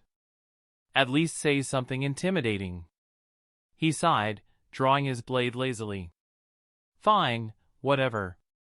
You'll do nicely to kill time. For all his reputation as one of the strongest grade 1 sorcerers, Kyusuke was also famous for being a complete coward. He only fought enemies weaker than himself. The moment he sensed a powerful opponent, he'd bolt without hesitation. Hey! Panda! What the hell are you two doing? A familiar voice echoed from behind. Maki and the others emerged from the staircase, battered, bloodied, and barely standing. Maki? Megumi? You're alive? Panda rushed over, worried. What happened to you guys? Kyusuke asked, his face paling as he saw them. 3 grade 1 sorcerers, all wrecked. Even Nobito Zen'in, the special grade veteran, was missing an arm. Cold sweat trickled down Kyusuke's temple. So that's what the 5th floor was like.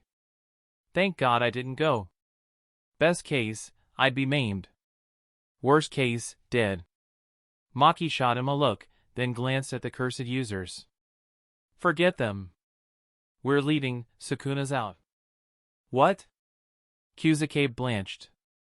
Sukuna? As in the Sukuna? He sheathed his blade instantly. What are we waiting for? Run! Special grades were bad enough, but Sukuna? No way in hell. Don't think you can just walk away. From the upper bridge, 3 more cursed users appeared, blocking their retreat. Kyusuke's eye twitched. This day just keeps getting worse. The group of rogue sorcerers stared down the Jujutsu high sorcerers. Because of their past loyalty to Geto Suguru, none of them truly wanted to kill anyone from the school. But their mission tonight wasn't mercy, it was disruption. Their goal was to stall, to interfere, to throw Jujutsu High's forces into chaos. Letting these people walk away was out of the question. Are you idiots? Kyusuke exploded, his voice cracking with panic. Didn't you hear me? Sukuna's here. Boom! Before anyone could respond, an entire building in the distance detonated into rubble. 2 overwhelming forces clashed, releasing a shockwave that ripped through the air like a hurricane. The pressure knocked everyone off balance, dust and debris filling the streets until they could barely open their eyes. That's Sensei, and Sukuna! Maki shouted. They've already started fighting. Get out of here, now! She didn't have to say it twice. Everyone, sorcerers and cursed users alike, turned and bolted in the opposite direction. Even the rogues knew better than to stay. Just the presence of that monstrous cursed energy was enough to tell them one thing: none of them were even qualified to watch this fight. Kyusuke was the first to flee, sprinting faster than anyone else. The rest followed close behind, desperate to put as much distance as possible between themselves and the impending cataclysm. Meanwhile, on the outskirts of Shibuya, Yuri Shoko had arrived. Shoko, this is far too dangerous for you, said Yaga Mazamichi, standing beside her with his usual calm authority. As one of the few healers capable of performing reverse curse technique on others, Shoko's presence on the battlefield was both invaluable and risky. If the enemy realized she was here, she'd become their top target.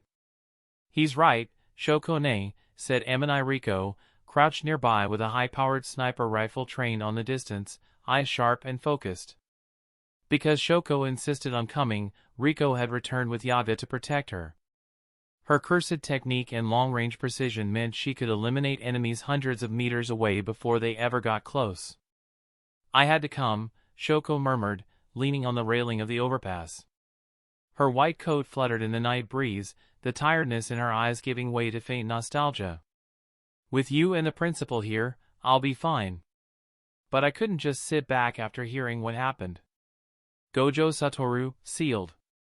A fake Geto Suguru, walking freely. How could she not come? What's wrong, Shoko-ne? Riko asked softly, noticing her faraway look. Nothing, Shoko replied after a pause. Just thinking about the old school days. Boom. A heavy explosion shook the city, followed by maniacal, echoing laughter that rolled through the night like thunder. Sukuna's out too, huh? Yaga muttered, frowning deeply. With Gojo sealed, the balance of power had collapsed. Among Jujutsu High's remaining sorcerers, there was only one person who might be able to stand against the King of Curses now. Zen'in Shinsuke. Yaga said under his breath. Would he step in? Or would even he fall before that ancient, malevolent power? Chapter 88, Jogo enters the battle. Ha ha ha! Sukuna's manic laughter echoed through the ruins of Shibuya. Streetlights flickered wildly, and the towers surrounding them trembled from the force of their clash. In the shadows below, terrified civilians huddled together, hands over their heads, praying the gods of this nightmare would overlook them. You trying to protect these pathetic humans too? Sukuna taunted between blows. The two figures moved faster than sight, colliding midair, then splitting apart in blinding flashes. You don't seem like the type, Sukuna sneered. I'm not that bored, Zen'in Shinsuke replied calmly, landing on the top of a skyscraper. He grinned, eyes glinting with feral amusement. Still, I'll give you credit. Your close combat's not bad. For someone relying purely on physical reinforcement and raw technique, Sukuna's movements were precise, almost artful. It was clear now why he was called the King of Curses. But, Shinsuke continued, stretching his neck as steam began to rise from his skin, if you don't start using a proper technique, I won't be holding back anymore. His body flushed crimson. Veins bulged like molten iron beneath his skin. Steam hissed from his pores, swirling around him like a shroud of fury. He stood there at the edge of the rooftop, arms open wide, his grin sharpening into something primal. This aura, Sukuna muttered, floating in midair, eyes narrowing. It's the same as back then, when you killed Hanami. The air itself seemed to bend around Shinsuke. His entire presence had shifted. The calm had vanished, replaced by something ancient, violent, and alive. Oh, this is much better, Sukuna said, smiling wider. Let's make it fun, starting with you. Then, I'll slaughter everyone in Shibuya. His killing intent erupted like a wave, and without a single gesture, the invisible blades of his technique cleave shot out. Boom! The world shattered. Entire buildings split cleanly apart, tumbling like paper as Sukuna's slashes tore the city to pieces. The next instant, he poured even more cursed energy into the attack, the air screaming under the pressure.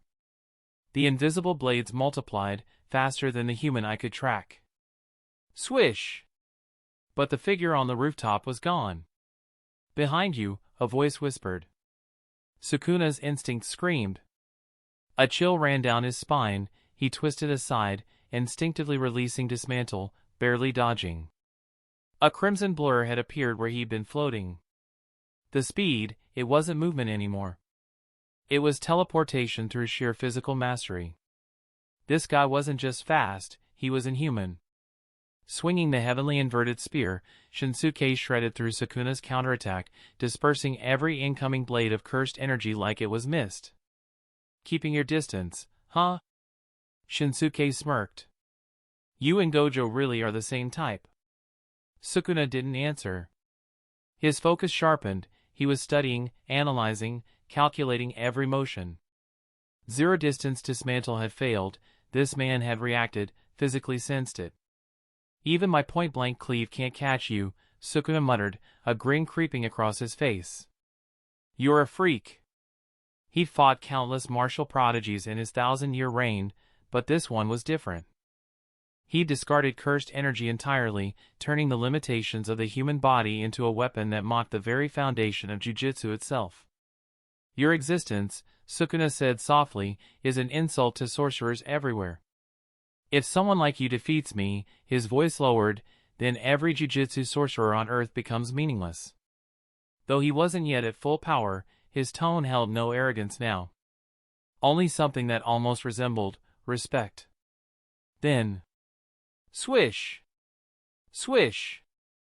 A new surge of cursed energy tore through the battlefield from afar. Both men turned at once.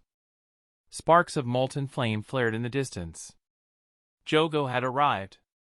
2 pure slashes of air shot toward Sukuna. He raised a hand and warded them off. Seeing the smile on Shinsuke's face, Sukuna's expression darkened. He felt insulted, as if someone had underestimated him. You bastard, I'm the villain here, he snarled. In an instant, a deluge of slashes descended, filling the sky and cutting off every route of retreat around Shinsuke. Too fast? Fine, then I'll win by sheer volume. Sukuna's intent was clear, if he couldn't outpace his foe, he would overwhelm him. Shinsuke read the intent perfectly. Not bad, if I didn't have the heavenly inverted halberd, I might have had to tank this. He swung the halberd, and his arm blurred into 1,000 afterimages, as if many hands were swinging at once. Within roughly a meter of his body a shimmering shield formed, countless slashes struck it and rang out like a chorus of blades. How is this possible? Those slashes are completely undetectable to me. Far off, Jogo stared with wide eyes. He could not accept what he saw, a man with no cursed energy deflecting attacks that shouldn't even be perceivable to ordinary beings. It made no sense. Jogo imagined himself at the center of that storm. Could he survive? The answer was no. He'd always known the gulf between himself and Sukuna, which is why reviving Sukuna completely had been so important to their plan. If Sukuna returned, even if Sukuna didn't join them, human rule might collapse and curses could claim the world. That single change was all Jogo ever wanted.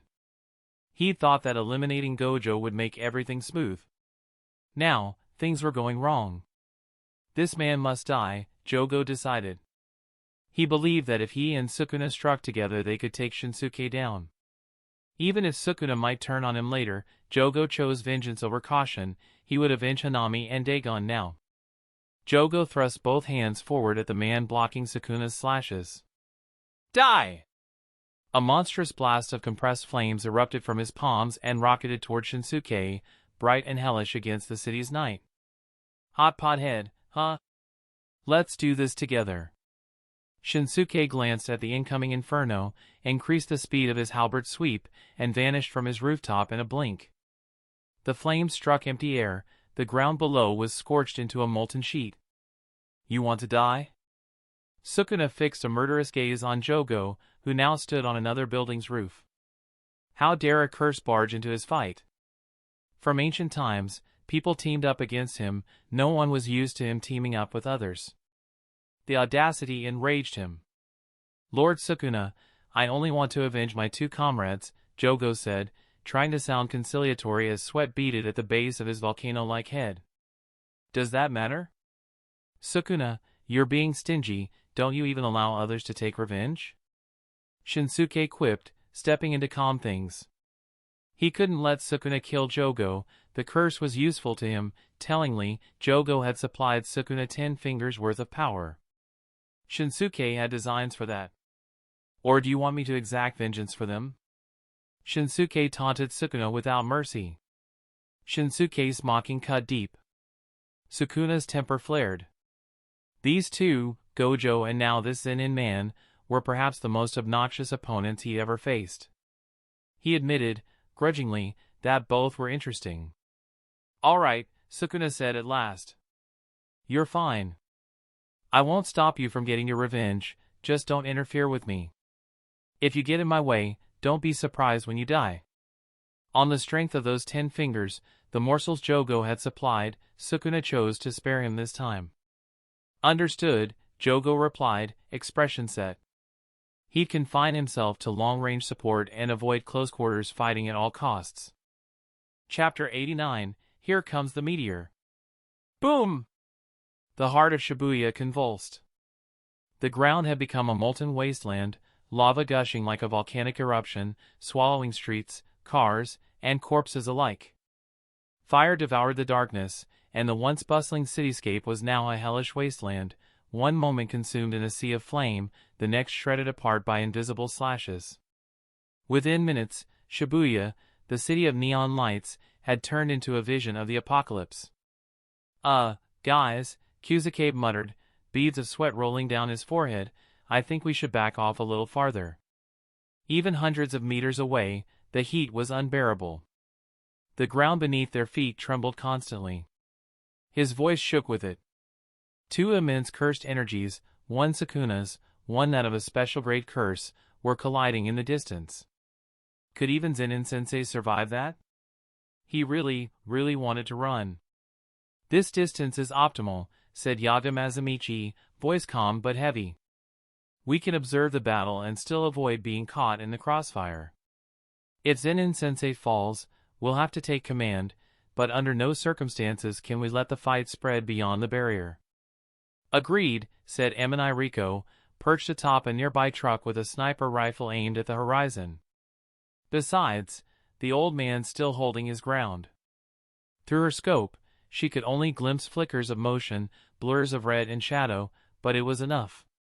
Zen'in Shinsuke wasn't losing. My master won't lose. Maki Zen'in's tone was firm, even as worry flickered in her eyes. Are we just gonna sit here and watch? Kujisaki Nobara complained, bouncing her hammer on her shoulder. Shouldn't we, I dunno, help or something? She'd come all the way to Shibuya and hadn't thrown a single nail yet. Ever since she arrived, she'd been stuck guarding the auxiliary supervisor, Nida, instead of fighting. She wanted to go to the lower floors, but Nanami Kento had shut her down cold. Not strong enough, he'd said. That stung. Forget it, Nobara, said Fushiguro Megumi, his voice level. This isn't a fight we can even touch. Don't get in my uncle's way. Yeah, Nobara huffed, folding her arms. Still sucks. Her eyes locked on the distant glow that turned the night sky crimson. Can't these lunatics send us some normal enemies for once? Stay alert, Nanami warned, pushing his glasses up. Our enemies aren't just Sukuna and the curses. Remember, Gojo-sensei is still in that imposter Geto's hands. Thanks to Yuri Shoko's healing, most of their injuries were gone, but none of them dared relax. Sukuna's appearance was a terrifying accident. Their mission remained the same, retrieve Gojo Satoru at all costs. Gojo, Kyusuke grumbled, visibly annoyed. We don't even know where he is. The guy's the strongest, he's not dying anytime soon. Why can't we just, leave first, then make a plan later? He was halfway through his rant when... Aya! Die! A roar split the night. Two colossal flaming hands erupted from the inferno, each the size of a skyscraper, and ripped two entire buildings from their foundations before hurling them like boulders. Hot pot head, don't be so worked up, Zen'in Shinsuke's voice came from behind Jogo, calm as ever. Anger's bad for your blood pressure. Thud! A single kick landed square in Jogo's back. The special grade curse went flying like a comet, crashing through what remained of a department store. At the same moment, a storm of invisible slashes shot toward Shinsuke's flank. With a light tap of his foot, the concrete beneath him fractured like glass. He vanished, and reappeared right in front of Sukuna. Come on, Shinsuke grinned, let's trade punches. Don't run from me. Crack! His fist, the size of a sandbag, slammed into Sukuna's face. Bone warped. The king of curses was sent hurtling backward, smashing through several walls before cratering into the street below. Sukuna stood, wiped the blood from his mouth, and glared. Even with his body constantly reinforced by cursed energy, he couldn't fully blunt the man's hits. A pure melee fighter, raw power, speed, and instinct refined to inhuman perfection. TCH, Sukuna growled. Let's see how long you can maintain that form. He darted back, distance widening in the blink of an eye, his hands flickering as wave after wave of cleaves sliced through the air to keep Shinsuke from closing in. He could heal himself endlessly with reverse curse technique. But that man couldn't. And that, Sukuna decided, would be his advantage. Sukuna eyed the shallow cuts scattered across Zen'in Shinsuke's body. He wasn't impatient, on the contrary, he was calm. A few punches meant nothing. If he could keep forcing exchanges like this, wearing down his opponent little by little, then in the end, victory would belong to him. TCH. So you're trying to drag this out, huh? Shinsuke's figure flickered across the burning skyline, weaving through Sukuna's storm of slashes. The heavily inverted spear spun in his hand, deflecting blow after blow. The cursed slashes grew faster, denser. Even for him, one mistake could mean getting carved apart. Then... boom! A thunderous roar split the air. In the distance, a massive explosion devoured an entire high-rise in blinding light. A tower of flame swallowed the building whole, twisting into a giant blazing sphere that shone brighter than the sun. Rumble! A violent gravitational pull erupted from the inferno, sucking debris, cars, and shattered metal into the growing ball of fire. The air itself seemed to melt from the heat. On the outskirts of Shibuya, those watching from afar could only stare, frozen. Their breaths caught in their throats. That was no ordinary explosion. If that thing hit, half of Shibuya would vanish in an instant. The devastation was beyond anything a human could comprehend. Countless civilians must have already perished, and when this reached the higher-ups, there would be outrage beyond measure. Gulp. So this is what a fight between special grades looks like? Everyone felt it now, the yawning gulf that separated them from these monsters. They weren't just outclassed, they were in the presence of gods and demons. At Shibuya's core, the enormous fireball roared to life. Jogo, his expression twisted in fury, controlled the growing inferno with both hands. The meteor of molten rock expanded as it moved, chasing Zen'in Shinsuke with terrifying suction. Every building in its path was ripped from its foundation, drawn into orbit before melting into the meteor's body. Under that kind of bombardment, even Shinsuke had to admit it was best to back off for now. He shifted his stance and darted towards Sukuna's position. And Sukuna, though proud, wasn't foolish enough to take the meteor head-on either. Both poured cursed energy into their legs and retreated at full speed. The result: Jogo chased Shinsuke. Shinsuke chased Sukuna. For the first time in his existence, a curse was chasing two apex predators at once. Jogo's time to shine had come. Domain technique, Coffin of the Iron Mountain. The magma sphere solidified, condensed, into a blazing celestial mass. A miniature sun, crashing down upon the earth. Its destructive radius stretched for hundreds of meters. A flash of white. A deafening shockwave. Then, silence. As the smoke parted, Jogo stood atop the molten meteor, flames rippling across his body. That should have done it, he growled. No matter how strong his body is, there's no way he came out unscathed. He didn't even bother checking Sukuna's location, his entire focus was on killing Zen'in Shinsuke. Then, clack, clack, clack, clack. Footsteps echoed atop the glowing stone. Well, said a familiar voice. Not bad at all, Hot Pot Head. I'll give you that, the power was impressive. Shinsuke appeared, stepping out of the steam, completely unharmed. If I'd taken that directly, I might have felt it. Shame your aim's garbage. He grinned. Jogo froze. Before he could respond, another voice came from the opposite side of the meteor. Are you sure you're the one who dodged it? Sukuna stepped forward, smirking. Shinsuke turned, eyebrows raised. Says the guy who ran first. You think I didn't see you bolt? Why didn't you stand there and take it? It wasn't aimed at me, Sukuna replied without hesitation. Why should I catch it for you? Then, his gaze turned toward Jogo.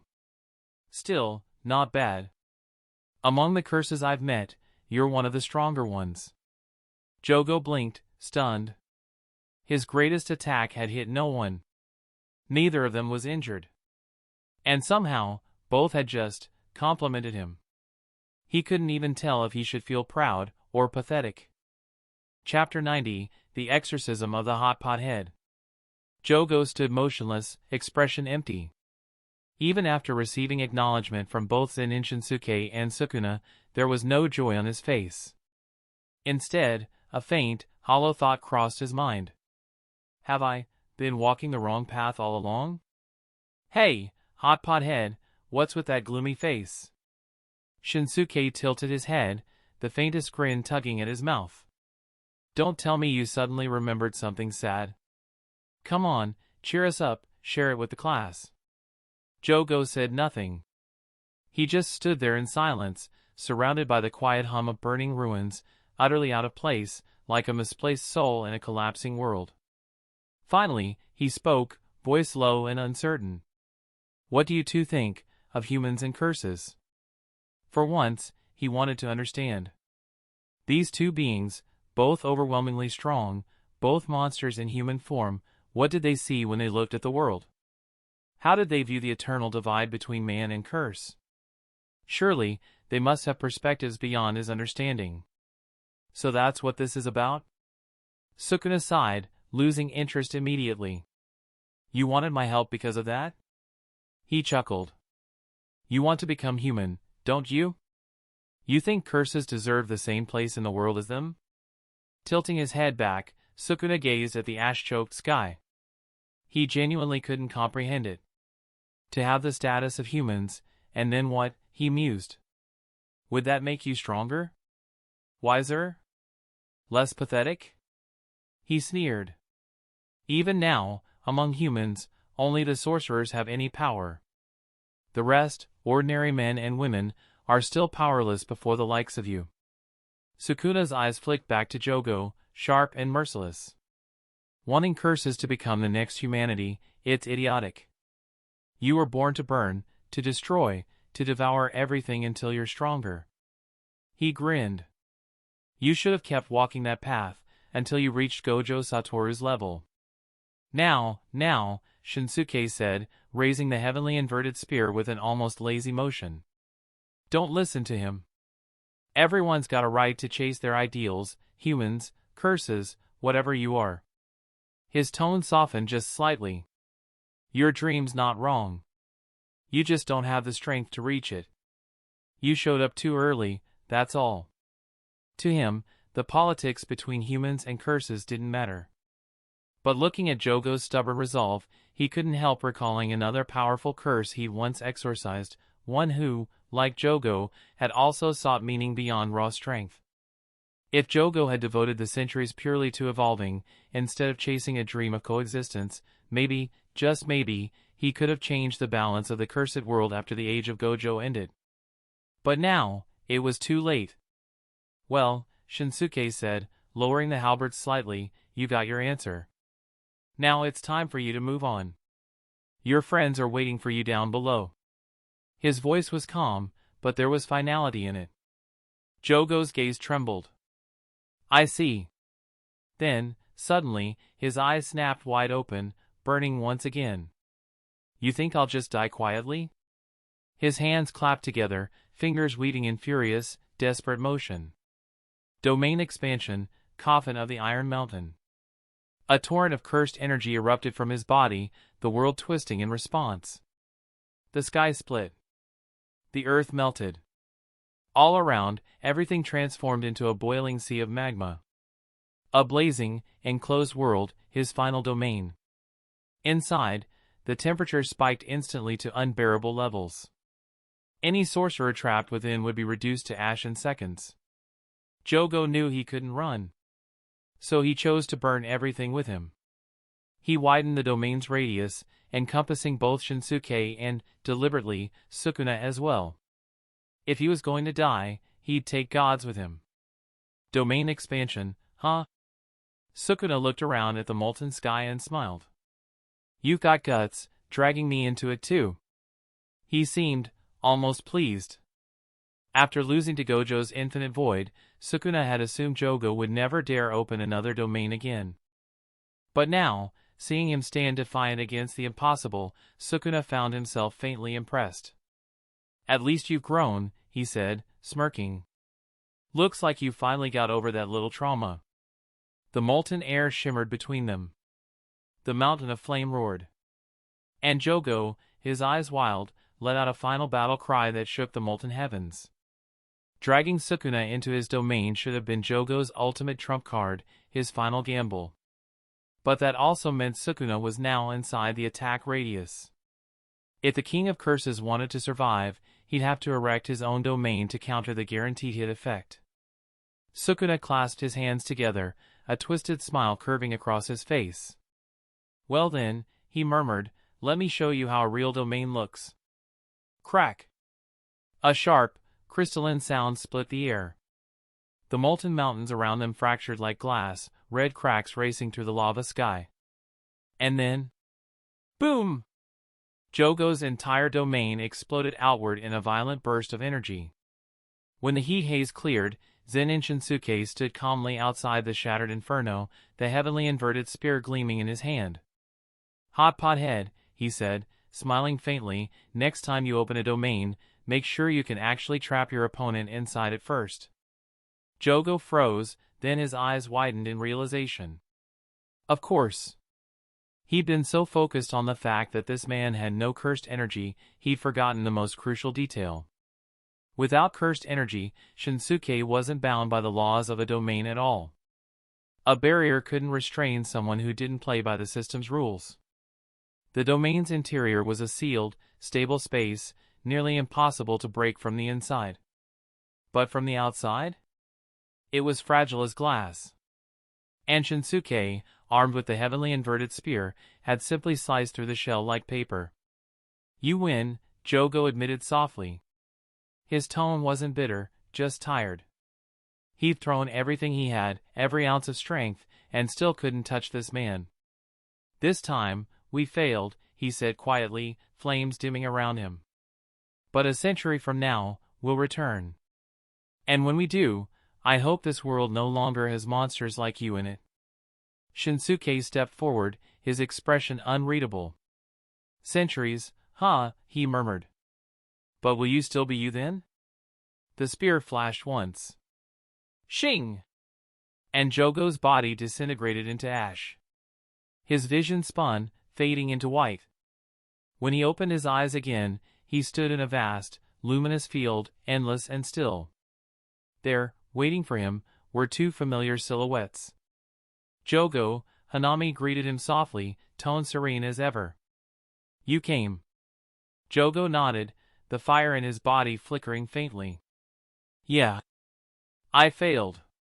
We lost." Hanami smiled gently. "It's all right. We still have Mahito. You named him our leader for a reason, didn't you? You saw his potential. He'll carry our will forward." Jogo gave a faint laugh. "Let's hope so." He didn't really believe Mahito would ever reach the strength of those monsters outside, but growing into a different kind of monster? That, he could imagine. Side by side, the three special-grade curses, Hanami, Dagon, and Jogo, walked slowly toward the blinding light. And as they faded, so too did the last traces of their cursed energy. When the final wisp of black smoke vanished into the wind, Shinsuke and Sukuna turned to face each other again. "It's over for him," Shinsuke said lightly, resting the spear on his shoulder. "Now, about our fight." Sukuna's lips curved into a grin. "This age, it's not so dull after all. To have you and Gojo Satoru both walking the earth, it's almost entertaining." His aura swelled, molten red and black, as he rose into the air. "Ready yourself," he said coldly. "I'm done playing around." Sukuna clasped his hands before his chest, eyes narrowing in predatory focus. His domain didn't require a barrier, no walls, no limits, nothing for Shinsuke to slice apart. Watching him hover above the ruins, Shinsuke tilted his head slightly, as if thinking something over. "What's wrong?" Sukuna called down, voice edged with mockery. "Don't tell me you're thinking of W." Chapter 91, The Gate of Shock, Open. Sukuna's domain, Malevolent Shrine, was unlike any other. It required no barrier. No canvas, no wall. He didn't need to create a separate space, he manifested the domain directly into reality itself. Painting divine slaughter upon the air, with the world itself as his stage. Within its range, the domain's guarantee hit effect was absolute. Anything with cursed energy would be sliced by the technique dismantle. Anything without cursed energy would be cleaved apart by cleave. Once the malevolent shrine unfolded, its storm of slashes became endless, an eternal rain of invisible blades. Even someone like Zen'in Shinsuke, who possessed no cursed energy, would be struck mercilessly the instant he entered. There was no shelter. No escape. No breath left between the cuts. "What's wrong?" Sukuna's voice echoed, cold and amused. "Don't tell me you plan to run away like a beaten dog?" Suspended high in the air, hands forming seals, the king of curses grinned. His presence dominated the sky. "Heh. That's quite a mouth on you," Shinsuke replied, smirking. "All right then. I'll play along. Just give me 1 second." The taunt was cheap, childish even, but he decided to take the bait anyway. He wanted to see it for himself, just what could Sukuna's divine domain do to him. With a flicker of movement, his figure vanished. A moment later, he reappeared at the outskirts of Shibuya, beside Principal Yaga and the others. Zen'in Sensei. Everyone froze at his sudden arrival. His entire body glowed red-hot, steam rising from his skin like a living furnace. For the first time, they saw him like this up close, muscles pulsing, veins throbbing, every cell radiating raw vitality. It was as though a beast had shed its human skin. Shinsuke didn't waste a word. He reached to his waist and removed his inventory curse, the living curse that carried his weapons. Inside Sukuna's domain, he couldn't guarantee the curse's safety, nor that any tool could withstand what was coming. The density of slashes would destroy even special-grade weapons within seconds. Maki.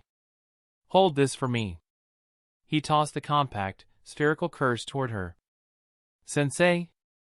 Maki caught it carefully, confusion flashing in her eyes, but by the time she looked up again, he was gone.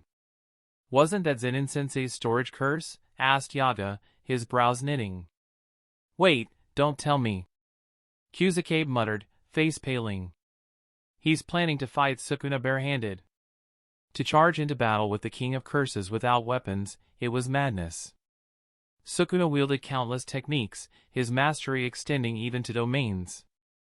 And Shinsuke was human. No, Maki said quietly, clutching the small sphere. Sensei doesn't need weapons anymore. Her gaze hardened as she remembered that clash years ago, the fight between her teacher and Gojo Satoru. The shockwaves, the speed, the sheer destructive power. At that level, even the strongest cursed tools couldn't keep up. They would shatter long before he did. Somewhere above the burning city, Zen'in Shinsuke reappeared in midair, facing Sukuna's descending shadow. His muscles tensed, steam billowed, and deep within his core, something unsealed. His blood surged like thunder. The gate opened. 8 gates formation, gate of shock. Open! The sky itself seemed to tremble as his aura burst outward, piercing through the oppressive weight of Sukuna's domain. And for the first time, the King of Curses narrowed his eyes, sensing genuine danger. Even Playful Cloud, a special-grade curse tool forged to pierce domains, had once been shattered.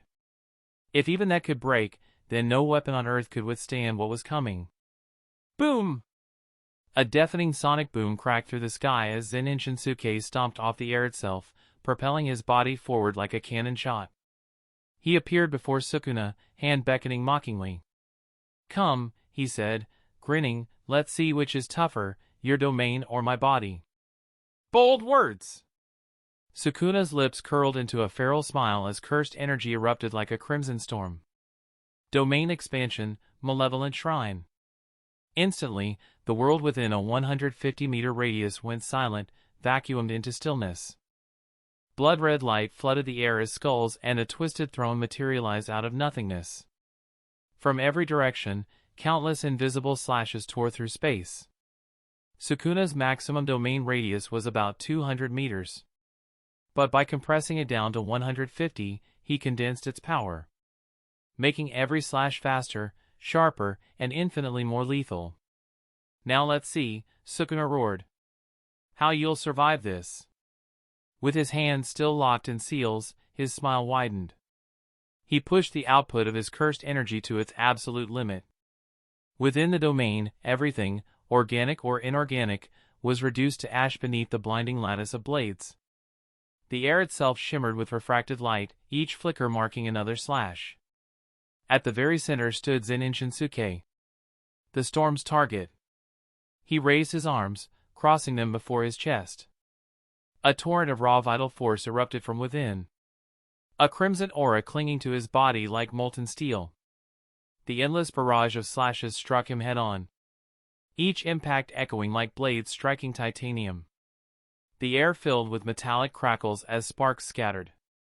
Tiny cuts opened across his skin, each shallow. But the sheer number of strikes turned him into a bleeding silhouette within seconds. Blood rolled down his arms, searing against his glowing skin. Damn, he hissed under his breath, gritting his teeth. This really freaking hurts. Ha ha ha ha. Sukuna's laughter roared through the domain, wild and euphoric. To resist my domain head-on. You're the first to ever accomplish such a feat. The King of Curses had seen countless sorcerers, monsters, prodigies, legends. But none had endured his domain with nothing but raw flesh and will. A flicker of genuine admiration gleamed in his many eyes. For a moment, he even entertained a dangerous thought. If only this man had cursed energy. He'd make the perfect vessel. With this body, coupled with Sukuna's own power, his strength would surpass gods. But fate was cruel. This man was born under the heavenly restriction, devoid of cursed energy. Even if Sukuna took that body, his techniques would never activate. What a waste, Sukuna muttered. Half in awe, half in regret. He didn't notice.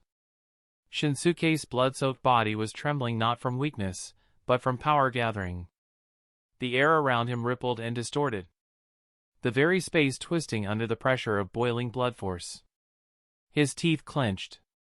His veins flared like molten lightning. A deafening roar exploded outward.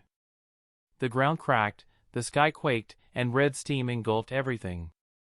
His muscles tore, skin split open with glowing fissures.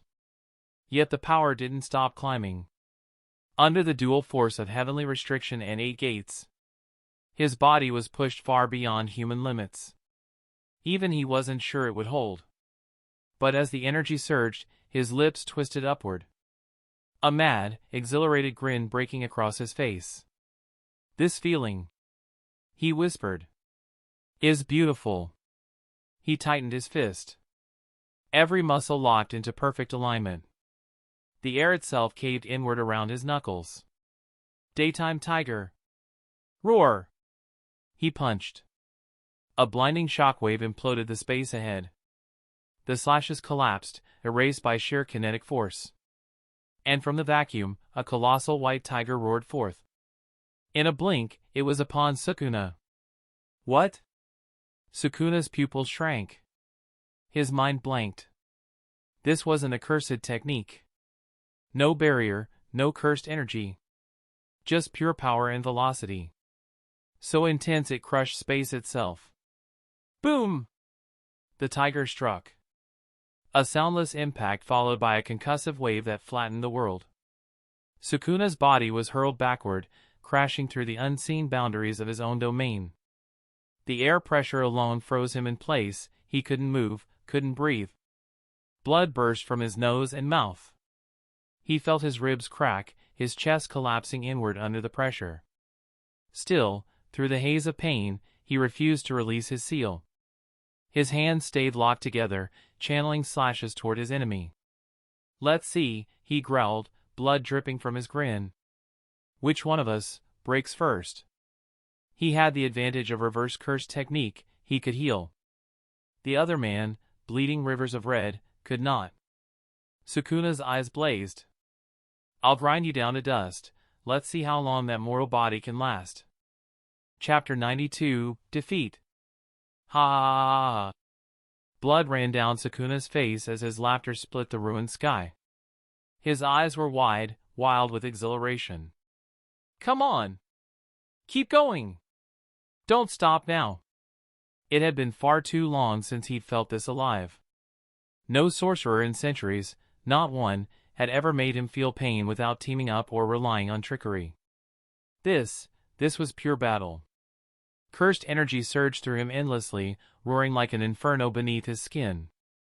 When the air pressure around him finally thinned, he swiftly formed new hand seals. His fingers drew back like a bowstring, condensing cursed energy into a flame-tipped arrow that shimmered gold-red in the dark. Fire! The arrow burst forth like a meteor, trailing a blazing tail across the battlefield. The heat was so intense that even the space around it began to warp. Roar! Shinsuke's fist cracked the air again. Another compressed shockwave cannon exploded forward, obliterating the flame arrow and the space between them. Riding the vacuum left behind, he rocketed towards Sukuna. Both arms blurring into afterimages as he unleashed a storm of air cannons in every direction, tearing through Sukuna's slashes. The King of Curses' smirk faltered. If Shinsuke closed the distance, this would be over. Dismantle! Sukuna's arms snapped open. A grid-like web of slashes erupted from his hands, so dense and sharp that anything crossing through would be shredded to dust. But Shinsuke only grinned, that feral, predatory grin spreading wider across his blood-stained face. Boom! He stepped on air, then vanished. An instant later, he was behind Sukuna. Even if he had to take a few cuts, it didn't matter. This fight would end now. Sukuna blinked. The space in front of him was suddenly empty. His heart skipped. He turned instinctively and found himself staring into Shinsuke's eyes. They burned crimson with raw, primal fury. The man's body twisted midair, arm cocked back. Bam! A fully charged explosive elbow strike smashed straight into Sukuna's skull. Wah! The world imploded. Sukuna felt the impact before he registered the pain, so immense it bent space itself. The blow distorted reality. Boom! His body shot away like a meteor, ripping through building after building, before crashing into the ground miles away. The shockwave flattened everything between them. A massive crater, human-shaped, smoked at the center of Shibuya. Meanwhile, at the city's edge, Kusakabe and the others were watching from afar, nerves fraying. What the hell is going on up there? One moment there was laughter, the next a tiger's roar, then silence. Even Kusakabe, cowardly as he was tempted to peek. That pressure just now, that was Sukuna's domain expansion, right? What about Zen'in Sensei? Someone asked. His domain's special, Nanami said calmly. It shouldn't be able to trap him. Everyone, move! Riko Amanai shouted from above, lowering her rifle and leaping from her perch. What? Boom! Something blasted through the high-rises like a bullet and slammed into the ground right beside them. Holy shit! Kusakabe barely had time to dive aside before Sukuna's mangled body struck earth, missing him by inches. Dust erupted. The bridge trembled. When it cleared, there was a man-shaped crater at their feet. Gulp. Is that Itadori? No, it's Sukuna. The figure's skull was caved in slightly, blood pooling beneath him. The sight sent shivers crawling up every spine present. Everyone scrambled backward, putting dozens of meters between them and the fallen king. Then, crack! Crack! The sound of bones snapping back into place. Sukuna's limbs pressed against the ground as he forced himself upright, head wound knitting slowly back together. And then came the laugh again. Ha! Damn, that almost killed me. He spat blood, grinning madly. It hurt like hell, but he was alive. Reverse curse technique pulsed through his veins, mending the shattered bone and ruptured flesh. Pain was irrelevant. He was still the king of curses. I don't believe you can still fight. He chuckled darkly, voice low and trembling with both pain and excitement. His opponent had to be spent. Bleeding that much, no human could last long. Did Zen'in Sensei lose? Kusakabe's brow furrowed. His fingers drifted to his sword hilt. If Sukuna was still standing, they were next. Impossible. Maki's voice cut through the air, trembling but resolute. My master would never lose. Either way, Yaga said, adjusting his glasses, prepare yourselves. If we move together, we might still stand a chance. He glanced toward Shoko Yeri and her medics. Two of you stay behind. Protect the doctor, no matter what happens. Sukuna straightened, blood dripping from his chin. He glanced once toward the group of sorcerers nearby, then dismissed them entirely. They weren't worth his attention. His focus remained fixed on the horizon, where somewhere, amidst the smoke and silence, Zen'in Shinsuke was surely still standing. Or dying. And the king of curses intended to find out which. Whoosh! A sharp sound tore through the air, like a fighter jet grazing their heads.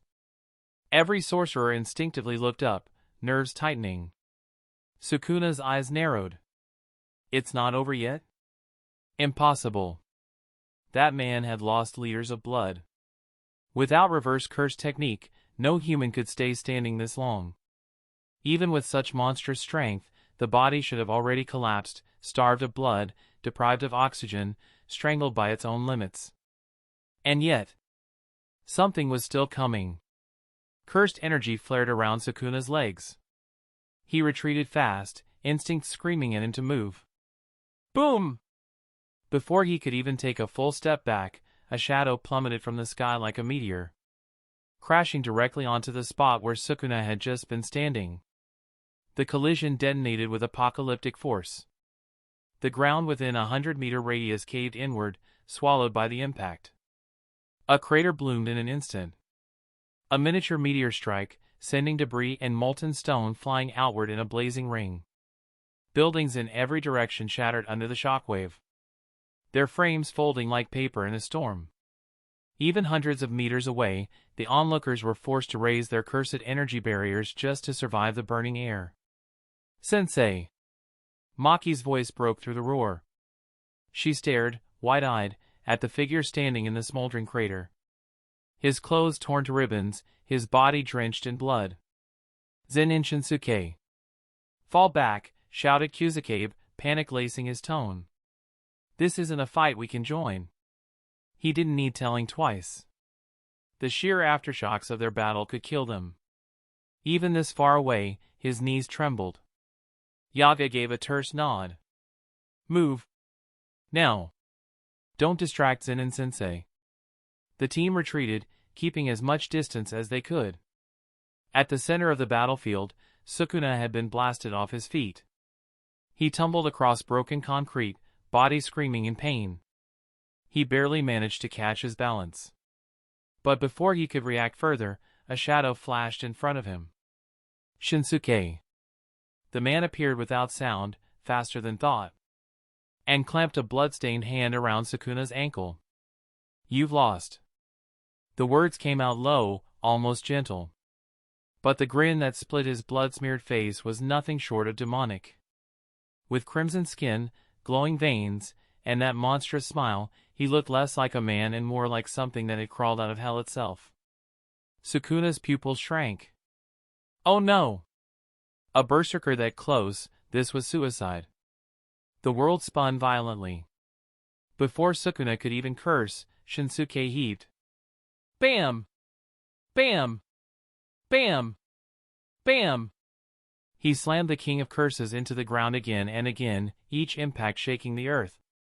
Every strike left another crater, another shockwave that split the air.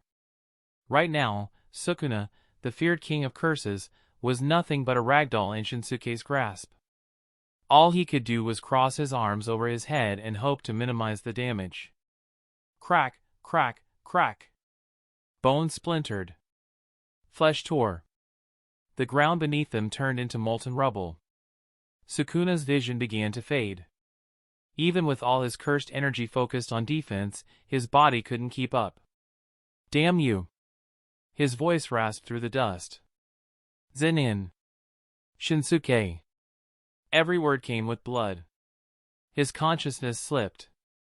I'll remember this. He spat another mouthful of red, his fury burning even as his body gave way. The next time we meet, you'll face me at full power. And with that vow, Sukuna's body fell still. His laughter finally swallowed by the silence of a broken city. The King of Curses had been defeated. But standing amidst the crater, his skin cracking, blood pouring from every pore, Zen'in Shinsuke barely seemed human anymore. Only a beast still standing by sheer defiance. Chapter 93, It's Just a Flesh Wound. Boom! With a final, thunderous impact, Zen'in Shinsuke slammed Sukuna into the ground like a meteor. The earth cracked, dust exploded skyward, and Shinsuke leapt high into the air. War Stomp! Both feet came down, crashing squarely into Sukuna's chest. A wet crack echoed as the King of Curses vomited a mouthful of blood, then went limp. The black markings covering Sukuna's body slowly dissolved, fading like ink in rain. He had fallen. Not in his prime, true, but defeated nonetheless, by a man with no cursed energy at all. Ha! Shinsuke exhaled heavily, steam drifting off his body as the red glow of his skin faded back to normal. His tattered clothes hung off him in bloody shreds, each breath was ragged, his entire frame trembling. He looked like hell, but he was standing. Damn, Sukuna, you really can take a beating. A smirk tugged at his split lip. If that had been the real, full-strength Sukuna, 4 arms, 2 sets for hand signs and 2 for combat, he might not have survived this fight. Gulp. Zen'in-sensei, are you okay? Kusakabe and the others approached cautiously, eyes darting between the wreckage. Sukuna's mangled form looked barely human. Then again, so did Zen'in Shinsuke. Sensei. Maki ran forward, fists clenched. It was the first time she'd ever seen her master this wounded. Shoko-sensei. Please, help him first. Yeah, Shoko-san, hurry. Riko Amanai added, visibly shaken. He looks terrifying like this. Shoko nodded, stepping forward. The amount of blood loss alone was alarming, she had to start treatment immediately. But Shinsuke waved her off with a flick of his wrist. Check on Itadori first.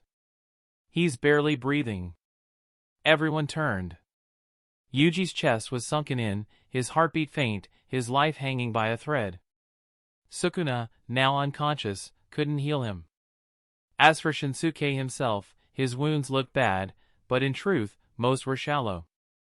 The heavenly restriction that gave him superhuman vitality was already forcing the bleeding to stop.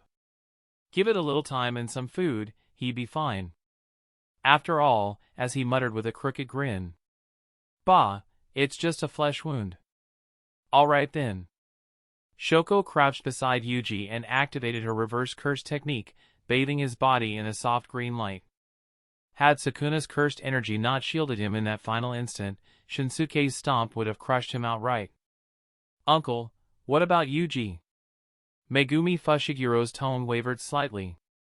He knew his friend too well. Once Yuji woke and saw the devastation, the dead, the ruins of Shibuya, he would blame himself for all of it. Talk him through it, Shinsuke said, brushing it off. You've got enough people here for that. The kid's tougher than you think. He waved dismissively and turned toward a half-collapsed shopping mall. I'm gonna change. Can't be walking around looking like a beggar. A low hiss escaped his throat as pain tore through his muscles. The backlash from the 7th gate hit him hard, every fiber in his body screaming in protest. He hadn't expected the recoil to be this bad. Still, thanks to the heavenly restriction, his body was slowly regenerating. He wouldn't need a hospital bed, just rest and food. Sensei. Your cursed spirit. Maki jogged up behind him, holding out the small, misshapen sphere that was inventory curse, his storage curse. Keep it, Shinsuke replied without looking back. Return it after this mess is cleaned up. He'd only used it to carry his arsenal and spook Kinjaku a little. Now that the battle was over, he saw no reason not to let his student have some fun with it. Thank you, Sensei. Maki's eyes lit up, pride and gratitude flickering beneath the soot and blood. Behind them, Shibuya lay in ruins. But for now, the storm had passed. Maki's eyes sparkled with excitement. Sukuna was finally down, but Shibuya was still crawling with curses waiting to be exorcised. And now she had her master's entire arsenal at her disposal. Maybe, she'd finally get to test what true power felt like.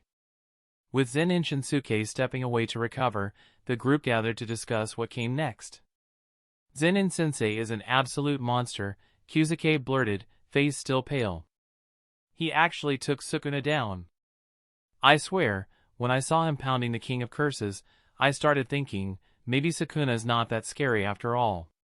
Nanami adjusted his glasses, his usually calm voice tinged with awe. Zen'in Sensei's technique, or rather, his physical art, is beyond comprehension. We knew he was strong, but not that strong. The truth was hard to digest. They were sorcerers who relied on cursed energy. Yet here was a man, born with none, who had just defeated the strongest cursed being in history. It made the entire jujutsu world feel like a joke. And the Zen'in clan, once proud defenders of cursed energy supremacy, now looked like the punchline. Zen'in Nobito's expression twisted in complicated silence. He'd seen enough. Looks like our clan's traditions need revising, he muttered. All that talk of cursed energy, above all, techniques to find worth, nothing but rotting dogma. He took a long swig from his flask, eyes hardening. It's time to make sure future generations of the Zen'in don't grow up hating their own bloodline. All right, Principal Yaga spoke up, bringing order back to the group. Zen'in Sensei's done the impossible and taken down our biggest threat. From here on, things get simpler. Next objectives: find the fake ghetto, rescue Gojo Satoru, and purge every remaining curse in Shibuya. Agreed, Nanami said with a nod. Fushiguro, Nobara, you two stay and watch over Itadori until he wakes up. Nobito, you and Principal Yaga protect Shoko. Everyone else, split into teams of 2. Sweep the area and find Gojo-sensei. The groups formed quickly. Kuzukabe and Panda. Nanami and Riko Amanai. The rest would secure the perimeter and tend to the wounded. Don't worry, Yaga added. I've already called Kyoto Jujutsu High. Their reinforcements are en route. Tokyo High's third years are also heading our way.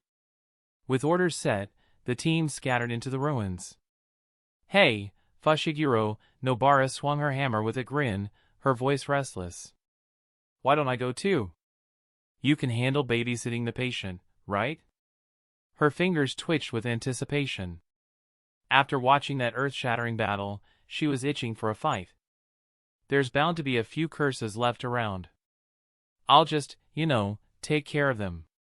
Without waiting for permission, she dashed off, her laughter echoing through the broken streets. Fushiguro sighed, staring after her. Figures.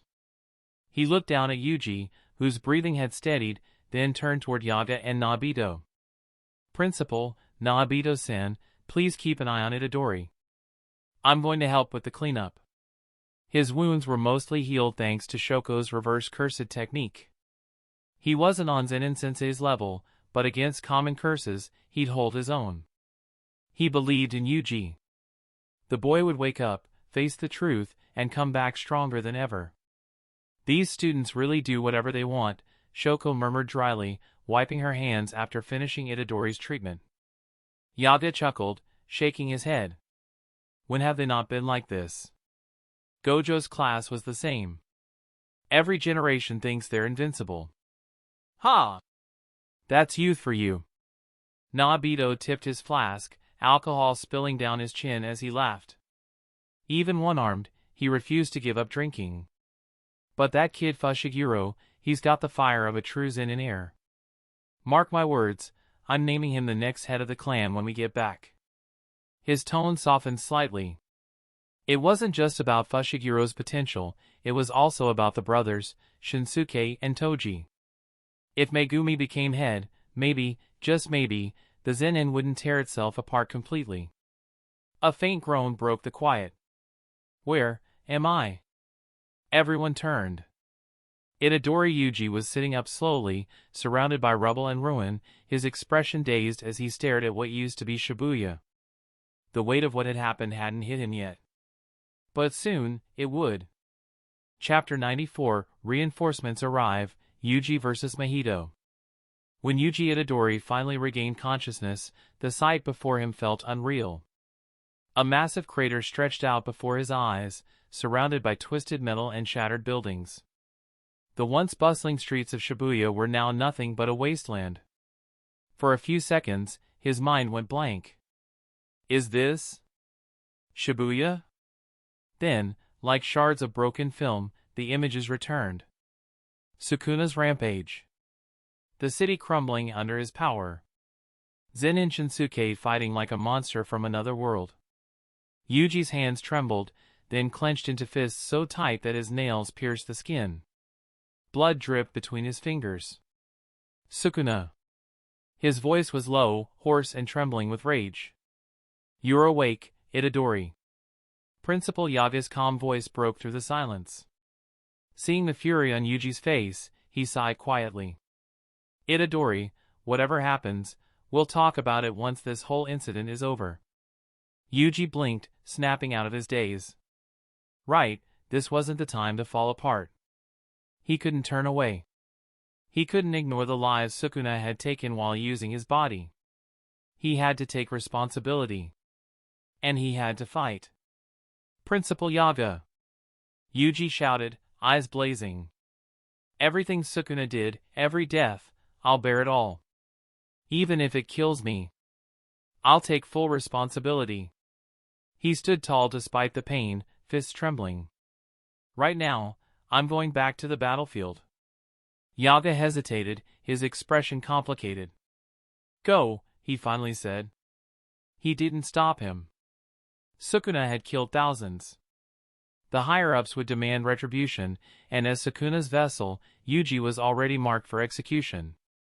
Only Zen'in Shinsuke had the authority and power to defy that decree, and no one knew whether he'd choose to. Still, Yaga couldn't bring himself to crush the boy's resolve. So he let him go.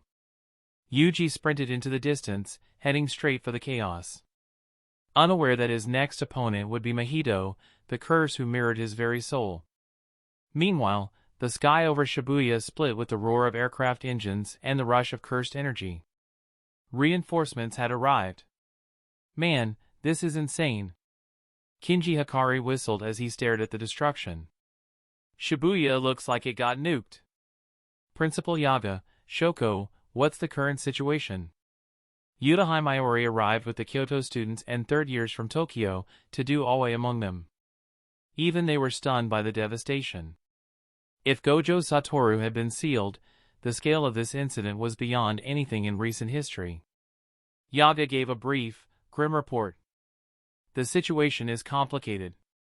Gojo Satoru's been sealed by the fake Geto Suguru. We haven't located his position yet. Shibuya is still crawling with curses and modified humans. Understood, Yudahime replied firmly. We'll split up and assist with the sweep. I don't care about that, said Tadu Aoi, stepping forward, his voice booming. I only care about my brother, Yuji Itadori. Where is he? Yaga blinked, then silently pointed. He went that way. Yosha! I'm on my way. Tadu slammed his palms together and dashed off in Yuji's direction before anyone could stop him. Oi! That idiot's not even waiting for orders. Yudahime snapped. Kamo shrugged, adjusting his tie. Let him go. At least he'll be useful. If he runs into a curse, he'll punch it into next week. Yudahime exhaled, resigned. Fine. The rest of you, spread out. Find Geto Suguru's imposter and locate Gojo-sensei. With that, the Kyoto students surged into the ruins, fanning out through the wreckage. Principal Yaga, where's Zen'in-sensei? Hoshi Karara asked curiously. He's resting, I think, Yaga said after a pause. After fighting Sukuna, I imagine his energy's pretty much spent. He adjusted his glasses. Truthfully, he wished Shinsuke could help retrieve Gojo, but after defeating the King of Curses himself, no one could fault him for taking a break. He defeated Sukuna? Hikari grinned, scratching his chin. Man, that's our teacher for you. Absolute legend. All right then, he said, turning to Karara with a cocky grin. Let's go, partner. Time to clean up this mess. The pair set off, vanishing into the haze. When the last team disappeared into the distance, the streets finally felt quiet. Shoko glanced toward the crater where Yuji had awakened. Hey, she said softly, why don't we go too? Sitting here doing nothing's boring, and with you and Nobito here, it's not like we're defenseless. Yaga thought for a moment, then nodded. All right. But we stay away from the front lines. If Geto's really behind this, I want everyone alive when we find him. He turned to Nobito, who was refilling his gourd. Nobito-san, you don't mind coming along, do you?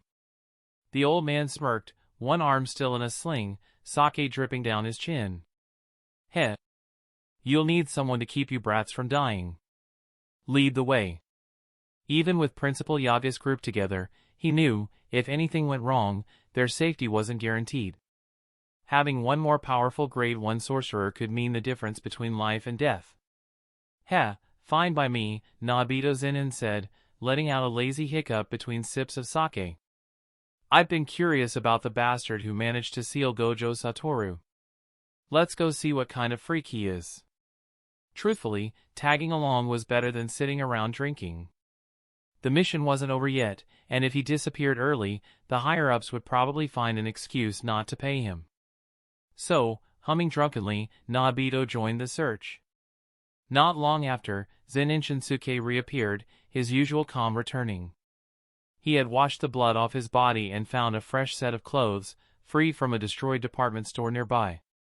Even so, his skin was still covered in cuts and scars, a roadmap of pain carved by Sukuna's slashes inside the domain. It would take days to fully heal.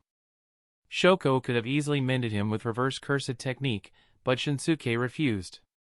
He wanted to recover on his own, to push the limits of the heavenly restriction and strengthen his body even further. If pain was the price of evolution, he was willing to pay it. Closing his eyes, he extended his senses, his superhuman perception sweeping across Shibuya like radar. Several powerful cursed presences flared in the distance. A smirk crept across his face. Plenty of curses left, he muttered. Would be a waste not to collect a few. Kinjaku had flooded the city with curses for the sake of Gojo's seal. Well, now that the plan had failed, they were all just free experience. With that, Shinsuke turned toward the strongest signatures and started walking, hands in his pockets, posture relaxed, eyes glinting with quiet amusement. At the same time, deep beneath Shibuya, fate's threads intertwined once more. Yuji Itadori crossed paths with Mahito. The moment their eyes met, the air itself seemed to tighten. No words. No hesitation. Only killing intent. They lunged. Bang! Mahito's laughter echoed through the underground as the two clashed, flesh against cursed energy. It quickly became clear, Yuji was outmatched. After only a few exchanges, Mahito overwhelmed him completely. Ha ha ha ha ha. Mahito slammed Yuji into a concrete wall, smiling with gleeful cruelty. What's wrong, Yuji? Don't tell me you came here thinking this was some heroic battle between good and evil? He twisted Yuji's arm, slamming him again into the ground. I'm a curse, you fool. This isn't about justice and evil, it's war. Grabbing Yuji by the collar, he hurled him across the corridor like a rag doll. When Yuji tried to rise, Mahito pinned him with a foot to the chest. This is what you call a collision of justice. Whoever wins, becomes the truth of this world. He leaned down, smiling with mock affection. Yuji Itadori, you are me. Mahito's tone dropped into a cruel whisper. I kill without hesitation, just as you save without thinking. This war will decide which of us deserves to exist in the world 100 years from now. Don't you get it yet, Yuji? He grinned wide, eyes glowing with manic delight. If you don't even understand your own resolve, how can you ever hope to win? His arm writhed and twisted grotesquely, forming into a long, curved scythe. He raised it high, voice dripping with arrogance. I never bother counting how many humans I've killed. Just like you don't keep track of how many curses you've exorcised. The scythe gleamed under the flickering lights. I think I'll find something even more interesting soon. And when I do, I'll forget all about you. With a swing of his arm, Mahito brought the blade down toward Yuji's neck. But before it could strike, clap! A sharp, echoing sound rang through the vast, empty underground chamber. Mahito froze. Yuji's figure vanished from in front of him. A calm, heavy voice followed, soft, but carrying immense weight. My best friend. From the darkness, a familiar silhouette stepped forward. All to do, his hands still tingling from the clap. And in that instant, Mahito realized the real fight was only just beginning. Chapter 95, Cursed Womb Evolution, the one who slaughters becomes a spirit. Get up, my brother. Our fight's just getting started. Aoi Tadu stood tall before Yuji, his face burning with passion and determination. His brother, his best friend, couldn't fall here. Not like this. Tadu, Yuji murmured weakly, forcing his swollen eyes open. I let you down. His voice trembled with exhaustion and shame. All this time, he believed that saving enough people could somehow atone for the one Sukuna had killed using his body. But now, facing Mahito, he realized that belief was just a convenient lie, a fragile curtain to hide behind. Mahito had torn it apart. And with it, Yuji's will to fight had nearly crumbled. I can't do anything, he whispered bitterly. Brother, Tadu said firmly, planting himself between Yuji and Mahito. A man doesn't bow his head in despair. Facing Mahito head-on, Tadu's voice rang out like thunder. We are sorcerers, you, me, and everyone who walks this path. Even if only one of us is left standing, that alone means the fight isn't lost. So long as we breathe, it's not over. He turned, flashing Yuji his trademark grin, burning with pride, with faith, with fire. When we chose this path, we stepped beyond the bounds of fate itself. We walk among death to seek meaning, sometimes even to the point of desecrating the dead. But even then, we keep moving forward. Until we find our answer, we do not stop. Tadu's voice grew stronger, his words cutting through the despair like sunlight through a storm. All the pain we endure, every wound, every loss, that's the punishment we bear for choosing to be sorcerers. The golden-tongued motivator had returned. With nothing but words, Tadu Aoi, the mentor of madness, pulled Yuji back from the edge of darkness. Light flickered again in Yuji's eyes. His bloodied fists clenched tight. His body trembled, but not from fear. Are you done, gorilla? Mahito's cold, mocking voice broke through the air. His smile was crooked, his expression wild.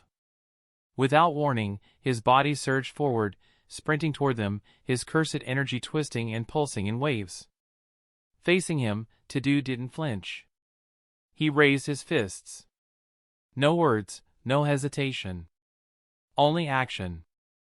Their fists collided with a shockwave that cracked the walls around them. The fight reignited, blazing hotter than before.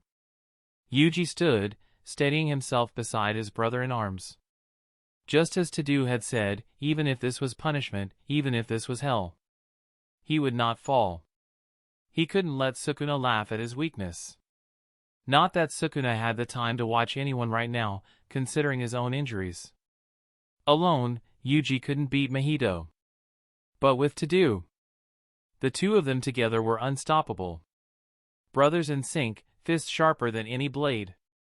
They clashed with Mahito, their battle tearing through walls and bursting into the open streets. Mahito snarled, spreading his arms. Let's see how you handle this. He released a swarm of transfigured humans, their grotesque bodies fusing into monstrous forms. Several rushed to do at once, trying to separate him from Yuji. Mahito grinned. Without the gorilla interfering, finishing Yuji would be easy. But Tadu wasn't one to be stalled by cheap tricks. Within minutes, the mutated curses lay shattered and twitching across the ground. He brushed the dust off his hands, eyes narrowing. 3 transfigured spirits, and that's all you've got? Pathetic. Mahito's grin faded into a cold stare. So even that wasn't enough. His tone grew calm, too calm. Tadu could feel the cursed energy building around him, heavy as a storm. There was only one move left that could tip the balance now. Domain expansion. If Mahito unleashed it, the guarantee hit effect would let him rewrite Tadu's soul instantly. End the fight in seconds. Unless... Mahito smiled faintly, his fingers twitching into a familiar seal. Looks like it's time to evolve, he said softly. Shall we, Itadori?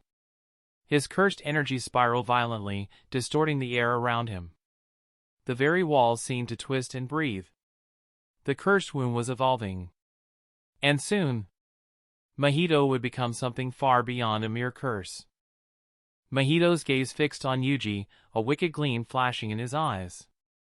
If he used domain expansion, he'd risk touching the bomb buried within Yuji, the king of curses himself. One wrong move, and Sukuna would tear him apart instantly. Of course, there was a workaround. He could build a complex barrier to eject Yuji from the domain before activating it. But that trick had already been used once against Yuji and Nanami. And Mahito knew better than to repeat the same move twice. So then, he murmured, a crooked smile twisting his face, what should I do now? His grin widened into a jagged sneer. I already know the answer. Gojo Satoru taught me. Mahito's hand snapped into a seal, and cursed energy roared out from his body like a storm. Domain expansion, self-embodiment of perfection. The air distorted. Reality itself shifted. Massive, gray hands reached out from the void and yanked both Yuji and Tadu into his domain. Is he insane? Tadu's brow furrowed sharply as he moved into a defensive stance, activating a countermeasure he'd learned from Yuki Tsukumo, a technique designed to resist domain effects. Mahito was gambling everything, using the same 0.2-second domain trick as Gojo Satoru himself. A flash so brief it bypassed the guaranteed hit rule, yet unleashed the full terror of his domain's pressure. And for Mahito, who had awakened his cursed technique through repeated black flashes, this short burst was far deadlier than before. In that instant, less than a heartbeat, Mahito found himself standing in a crimson void. The air stank of iron and death. He'd been pulled into Yuji's inner world. Sukuna's domain. At the center of it stood the king himself, perched upon a throne of flesh and bone. Sukuna's face was calm, perhaps too calm. He still bore the faint marks of his recent defeat, his mood far from pleasant. Mahito forced a smile, masking the creeping dread rising in his chest. Sukuna. Guess that means I passed the test, right? You must have placed a barrier between yourself and Yuji, just in case, Mahito said smugly. But before you can take control of his body again, I'll kill him right in front of you. Sukuna didn't speak. He simply stared. The silence pressed down like a mountain. Then, crack! The vision shattered. Mahito was thrown back into reality, gasping. Only 0.2 seconds had passed. Sukuna hadn't moved against him, yet. Still, Mahito could tell, the king's patience had limits. He'd brushed a sleeping dragon's scales and survived by luck alone. Better not push it, he thought grimly. Outside, his domain was already collapsing, its effect fading. But its aftermath remained. And Mahito's target wasn't Yuji anymore. It was Tadu. He raised his hand. The guaranteed hit effect still lingered, and it struck Tadu's left arm like a cursed bullet. Pain exploded through Tadu's body as his arm began to twist and writhe unnaturally. Without hesitation, he swung his right hand down and severed his own left arm. Blood splattered across the cracked floor. TCH, figures, he hissed through gritted teeth. He'd used his counter technique to resist the domain, but Mahito had slipped in one last hit from range. And it nearly cost him everything. Still, losing an arm was a cheap price for keeping his life. Mahito clicked his tongue in mock disappointment. Shame. I even gave you such a nice, elegant body. But Tadu didn't respond. Despite his wound, he surged forward, slamming his remaining hand against Mahito's in one final boogie-woogie swap. In that single heartbeat, Yuji appeared right beside Mahito, his cursed energy flaring. Black flash. The strike connected cleanly. Mahito's chest exploded with blood. He staggered back, coughing violently. Gah! You bastards. His body convulsed under the strain. Using the domain and then taking a black flash back-to-back had shredded his insides. Still, his grin returned. Because in that agony, he finally understood. He'd found it, the truth of his soul. Heh. Yuji Itadori, thanks to you. Cursed energy erupted from his body like a volcanic blast. Boom! His form detonated, flesh unraveling, twisting, mutating. And then slowly knitting itself back together. When the smoke cleared, the human-like Mahito was gone. In his place stood something darker. A towering, armored figure of warped muscle and carapace, with blades sprouting from his elbows and a long tail coiling behind him. The cursed spirit Mahito had evolved. His true, perfected form revealed. Self-embodiment of the perfect spirit. He flexed his claws, his voice low and mocking. Yuji, this must be what humans call a birthday celebration, right? Across the ruined battlefield, Yuji stood bleeding but unyielding, facing him down. Their fight wasn't over. Not yet. From a shattered skyscraper above, a lone figure watched the carnage below with casual curiosity. Zen'in Shinsuke. Huh, he muttered, resting his chin in his hand. Still standing, are we? His sharp eyes tracked the monstrous Mahito, then the fallen to-do lying nearby. Gotta hand it to him, that curse can really take a beating. He smiled faintly.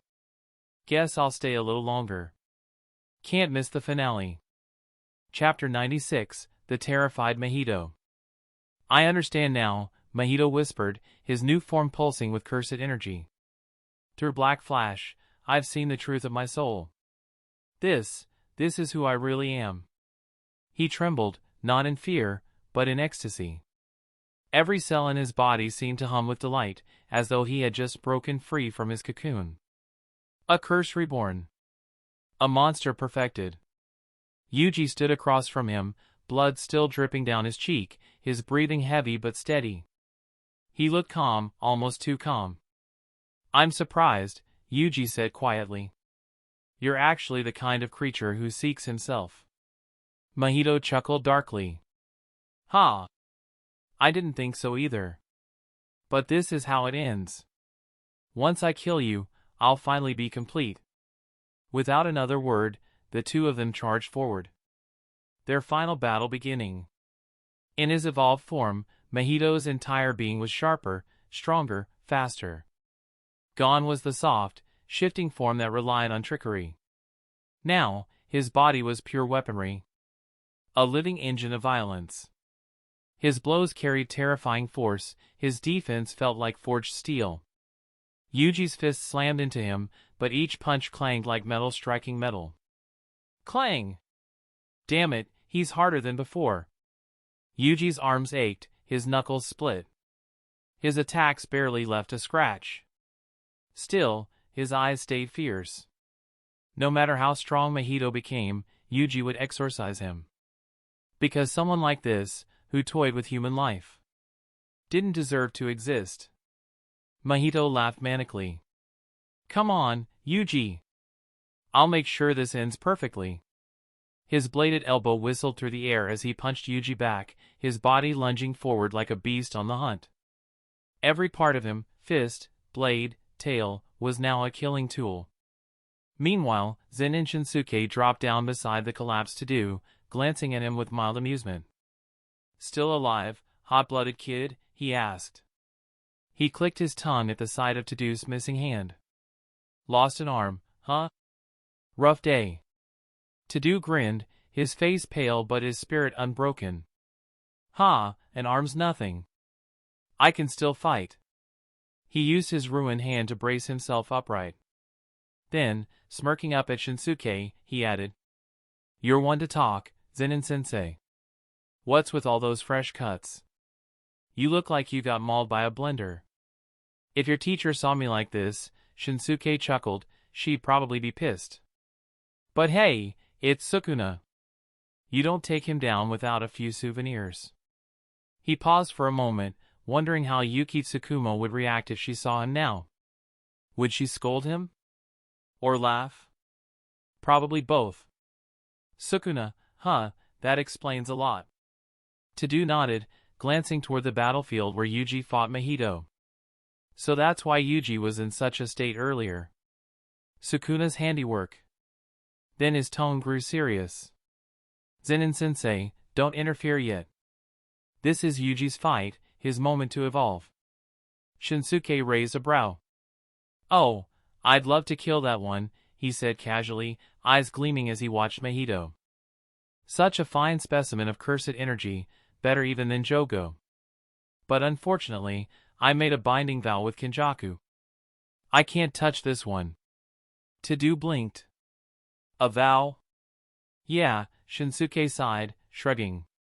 Part of the deal was, I can kill any curse in Shibuya, except him. Mahito was too important to Kenjaku's plan, and the vow made it crystal clear. Shinsuke couldn't interfere, not unless the terms changed. Unless. He smiled faintly to himself, as if already considering a loophole. Then I'll go, To-Do said, straightening up. I still owe my best friend a little support. He strode toward the fight, back straight, one arm but unbroken. Shinsuke followed leisurely, hands in his pockets. Might as well watch how this clown gets himself killed, he muttered. As they approached, he couldn't help but marvel. Yuji, barely a year into being a sorcerer, was standing toe-to-toe with a special grade curse. His progress was insane. That kind of growth, only true prodigies possessed it. Given time, Shinsuke thought, the boy might even surpass Sukuna one day. No one can consciously trigger a black flash, Mahito muttered, circling the crater. His form blurred into motion, his presence flickering like a shadow. But that doesn't matter. You won't live long enough to try again. He locked his gaze on Yuji, who stood knee-deep in the shattered ground, cursed energy gathering around his fists. With a sharp cry, Mahito lunged. The two clashed, fist to fist. Their blows split the air. Water and dust burst around them. Mahito shed part of his armored body, his form shifting back into his humanoid state to strike faster. Yuji's fist slammed into Mahito's shoulder, his technique following through. Divergent fist. The delayed second impact crushed into Mahito's core, making him stumble back. But Mahito twisted midair, his right arm morphing into a gleaming blade. Die, Yuji Itadori, he roared, thrusting forward. And in that instant, the final clash between man and curse reached its breaking point. The elbow is already descending when a voice cuts through, sharp, teasing. Curse, you probably don't know this, hands are merely ornamentation. But a clap, that's a soul's applause. To-Do appears on the high ground, light blazing behind him. He brings his palms together with a crisp clap. Over here! Mahito reacts without thinking and sweeps his bladed arm backward, but the switch never happens. How unfortunate. Looks like my twisted game is dead. To-Do stares at his severed arm and shows no regret. Mahito realizes he's been tricked, his pupils widen. No! Before he can react, a fully charged fist meets him. Black flash. Rip! A black-red thunderclap erupts through Mahito's chest. The blow detonates his form, ripping him back to his original shape. He flies on a slant, bangs through an earthen wall, and tumbles from the deep pit to the rubble-strewn floor. It's not over. Mahito scrambles, desperately searching his throat for another modified body, only to find none left. Gone, he rasps, lying face down as Yuji approaches step by step. For the first time, panic and dread appear in his eyes. I admit it, Mahito. I am you, I've always wanted to deny you, Yuji says, deadpan. I've tried to ignore what you said, but now, I just want to kill you. He stares at Mahito with an impassive fury. No matter how you're reborn, no matter how many names you take or faces you change, I'll find you and put you down.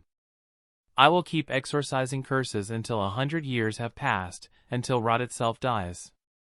Each sentence lands like iron on Mahito. He feels fear, pure and immediate, more than he ever felt even facing Sukuna. In this moment, he finally understands, he is going to die. No! Mahito drags his weakening body and bolts. He can't die here, he must live. He scrambles toward a figure ahead, mindless now except for the animal instinct to survive. If he can grab another modified body, he might have a chance. He reaches out, lunges, slaps his palm against the chest of the person before him, and a wild, grotesque grin claws across his face. I still have a chance.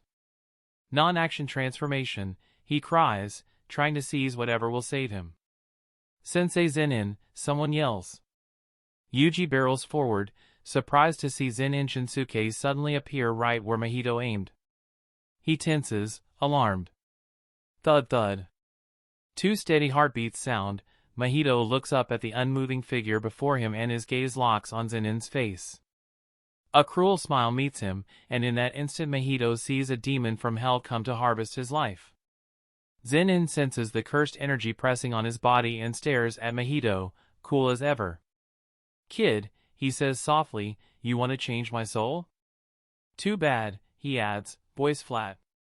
"The shape of my soul is determined by the body that contains it." Chapter 97, Cursed Spirit Manipulation. Ah. Mahito's mouth hung open. For a long moment he couldn't form words. His pupils were vacant, unfocused. He simply couldn't accept that a person's soul could be dominated by the body that contains it. Zen'in Shinsuke watched Mahito collapse and, after a pause, didn't prolong the torment. He lifted his right hand slowly and slashed like a katana across Mahito's neck. Swoosh! A head flew away, tumbled across the rubble, and was promptly stepped on. The headless Mahito looked up at the man standing on his skull, a faint light kindled in his eyes. "Geto!" The newcomer was none other than the mastermind behind the Shibuya incident, Kenjaku, the one controlling Geto's body. He smiled down at Mahito and asked gently, "Mahito, do you want me to save you?" "Geto?" Yuji raced over from a distance in a blind fury. "You're the one who sealed Gojo? Bastard, give him back." Yuji swung to strike Kenjaku, but Kenjaku kept one foot planted on Mahito's head and made a twisting motion with a handful of shadow. A huge carp-like maw opened on the ground and swallowed Yuji whole. Clap! Yuji felt weight vanish for an instant and then found himself sitting hard on the ground. The carp was gone. What the? Yuji stared around, bewildered. "You only feel like you fell," Kenjaku said calmly to Yuji. To everyone else, "You simply tripped where you were standing." Kenjaku began to explain the power behind his technique. The strength of cursed spirit manipulation lies in its adaptability. It lets me control multiple grade 1 and near grade 1 curses at once. Even if one of their techniques gets exposed or countered, it doesn't matter. He spoke plainly, showing how the method works. Unless you kill me before I summon my spirits, you can't stop it. Each controlled spirit holds different techniques. The system doesn't depend on secrecy.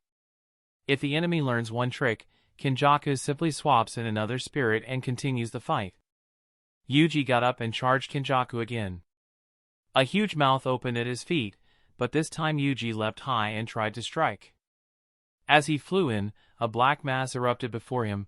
Countless green centipedes poured out and wrapped him up, forcing him to fall straight into the carp's maw again. He hit the ground once more. Just as Kenjaku said, cursed spirit manipulation doesn't care if you see through one form, there are always replacements. What is this thing? Yuji ripped off the centipedes clinging to him and glared at Kenjaku. Had I concentrated my forces at Shinjuku and Kyoto instead of spreading them out, I wouldn't have lost to Okatsu, Kenjaku said to Zen'in with a smile. You'd have seen how strong I was back then, right, Mr. Zen'in? Maybe, Zen'in shrugged, then shoved Mahito's body toward Kenjaku with a flick of his foot. Zen'in didn't care to debate who was stronger between Geto and Okatsu, he was just pleased with the gift last year. Kenjaku caught Mahito's body and looked over at Yuji, who knelt on the ground with a fierce glare. You're remarkably tenacious. I'll give you that. He activated cursed spirit manipulation and focused on the living Mahito. Huge currents of cursed energy piled up, and Kenjaku tried to compress Mahito into submission. Aha! Mahito writhed and screamed as his body stretched, then was squeezed into a luminous blue glass orb. Holding that little glass sphere, Kenjaku addressed Yuji as if lecturing a student. Let's talk about the world to come. You know the Gokujibun, the ultimate move for many techniques, aside from domain expansions? For cursed spirit manipulation, the Gokujibun is the vortex. It fuses the absorbed spirits into one concentrated mass of cursed energy and smashes the enemy. Kenjaku's voice softened for a moment, almost nostalgic. I never thought I'd act like a sorcerer, but here we are. He continued, leaning in as he explained the vortex's true utility. At first I dismissed the vortex because it sacrifices the multiplicity of cursed spirit manipulation. But I was wrong. When used against a grade 1 spirit, the vortex can extract that spirit's technique. As Kenjaku spoke, he lifted the glass orb of condensed cursed energy that had once been Mahito, then, without hesitation, swallowed it whole. Zen'in Shinsuke blinked, momentarily impressed despite himself. He'd heard enough about Mahito's essence to know that swallowing him must taste like licking a rag soaked in vomit. And yet Kenjaku's expression didn't change in the slightest. He gulped it down as if it were water. Guess this bastard's been eating things like that for a while now, Shinsuke thought with mild disgust. Sensing multiple signatures approaching, Shinsuke quietly stepped back a few paces, stopping near the wounded to-do. Kenjaku, of course, noticed immediately. He could feel it, the noose tightening around him. Really now, he murmured, amusement curling in his voice. You think I wouldn't notice being surrounded? His eyes drifted upward. Momo Nishimiya hovered in the air above, broom glinting with cursed energy as she locked onto his position. An instant later, arrows rained from the sky, their tips glowing with concentrated jujutsu power. Kenjaku didn't bother to dodge. He simply raised a hand and flicked one arrow aside with casual precision. Bang! Before he could even comment, a bullet whistled through the air, aimed straight for his head. Modern weapons, he said, sounding almost delighted. Ah, I've always supported using firearms against sorcerers, an efficient modernization of the art. He caught the bullet between his fingers, turning it slightly. The metal shimmered faintly with cursed energy. Ah, reinforced with cursed power. How clever. Shinin Ryu. Draw, cut. More attacks came, flashes of steel and sound, and still, Kenjaku's expression never faltered. He caught one blade barehanded, fingers tightening with effortless strength until the metal cracked apart like glass. After all, whether it was Kenjaku himself or the body he inhabited, Geto Suguru, both were masters of close combat, unparalleled among jujutsu sorcerers. Even with Kyoto Jujutsu High's top students launching a coordinated ambush, Kenjaku wasn't caught off guard. From behind him, Miwa Kasumi froze mid-step, eyes widening as Kenjaku turned toward her with a smile that didn't reach his eyes. Gokujibun, Vortex. A colossal whirlpool of cursed energy spiraled open behind him, its core writhing with the distorted shadow of Mahito's form. Countless spectral arms shot outward, reaching for Miwa like grasping specters. Then, flash, a blade of pure speed cut through the whirlpool. Someone intercepted, slicing open the vortex and pulling Miwa out of its grasp. Ah! Shinin Ryu, is it? Finally, someone with proper technique. Sensei Kusakabe. Miwa called out breathlessly.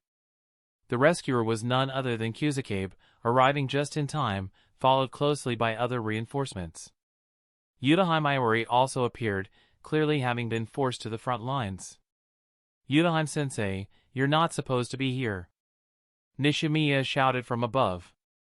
You can't do anything in close combat anyway. What was I supposed to do, stay behind alone? Yutaheim snapped back, exasperated. Meanwhile, Riko Amanai steadied her massive sniper rifle, cursed energy gathering at the muzzle until it hummed like thunder. Whoever you are, she said coldly, hand over Gojo-sensei, and get out of Geto's body. At that same moment, more sorcerers who had been finishing up exorcising curses across Shibuya began converging on the scene. Zen'in-sensei, are you alright? Hakari Kinji and Karara Hoshi landed beside Shinsuke. So this guy, this knockoff Geto, is the one who sealed Gojo-sensei? One by one, others arrived, Night Moth, Shoko Ieri, Nabito Zen'in, Nanomi Kento, Maki, Fushiguro Megumi. Together, they formed a tightening ring around Kenjaku, the air vibrating with cursed energy and intent. The mastermind of Shibuya was surrounded at last. Chapter 98, the encirclement. The prison realm that sealed Gojo-sensei, it's in his hands, right? Fushiguro Megumi and Kujisaki Nobara rushed to Yuji's side, helping him to his feet. Yuji, are you alright? Fushiguro asked, still wary of the cursed energy saturating the air. Yuji clenched his fists, his eyes burning with purpose. Megumi, Kujisaki, you're here too. Gojo-sensei is in his hands. We have to take it back. A glimmer of hope surfaced on his blood-streaked face. So everyone's gathered now? Kenjaku swept his gaze across the crowd of sorcerers encircling him, his tone calm, almost bored. Even surrounded by so many, there was not the faintest hint of worry in his expression. Among all present, only one person truly posed a threat to him, Zen'in Shinsuke, and that man had already entered into a binding vow with him. He couldn't lay a hand on Kenjaku. As for the rest, Kenjaku didn't even bother to take them seriously. The gap between an average sorcerer and a special grade was as vast as heaven and earth. A cursed spirit that could push a grade 1 sorcerer to their limits would still fall instantly before someone of special grade. And besides, his plan was already complete, there was no reason for him to die here today. Well. Choso. You came too. Kenjaku turned slightly, smiling at the man glaring daggers at him. I see. So that's how it is. The faint grin on Kenjaku's borrowed face, the sutures across his forehead, Choso's mind flooded with bitter memories. Kamo Noritoshi. What? He's that Kamo Noritoshi. The surrounding sorcerers gasped. That name belonged to the most reviled curse user in history, someone who should have died over a century ago. What? The current Kamo Noritoshi blinked, pointing to himself in confusion. Wait, what's going on here? We were supposed to be rescuing Gojo-sensei. Yudaheim quickly explained, her voice tense.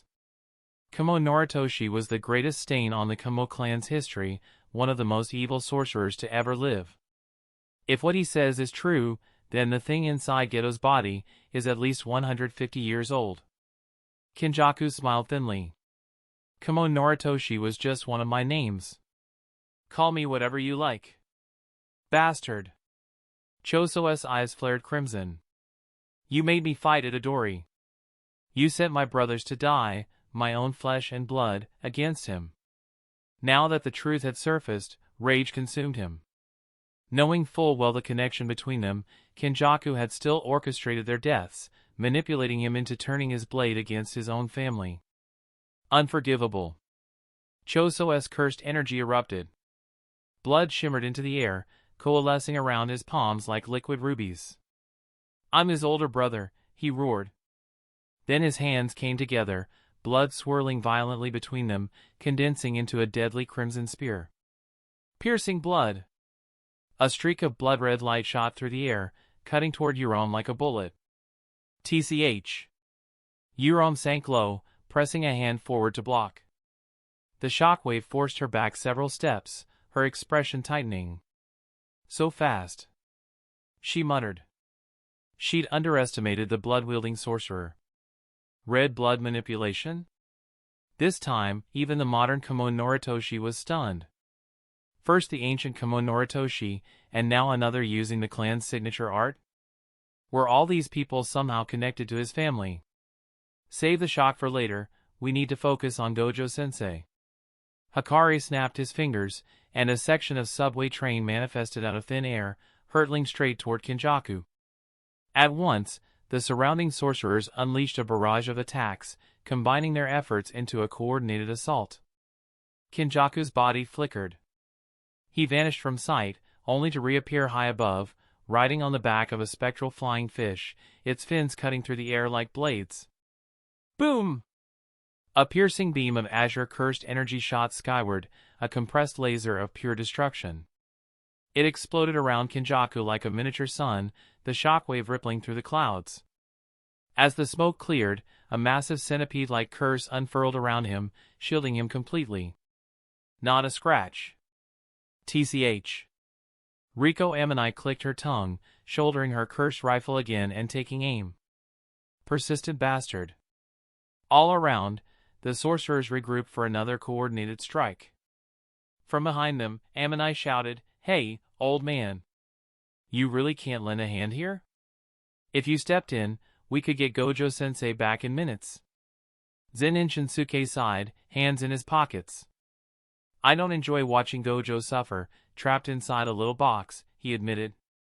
"But unfortunately, I entered into a binding vow with this man. I can't raise a hand against him. So if you want to save Gojo, you'll have to do it yourselves."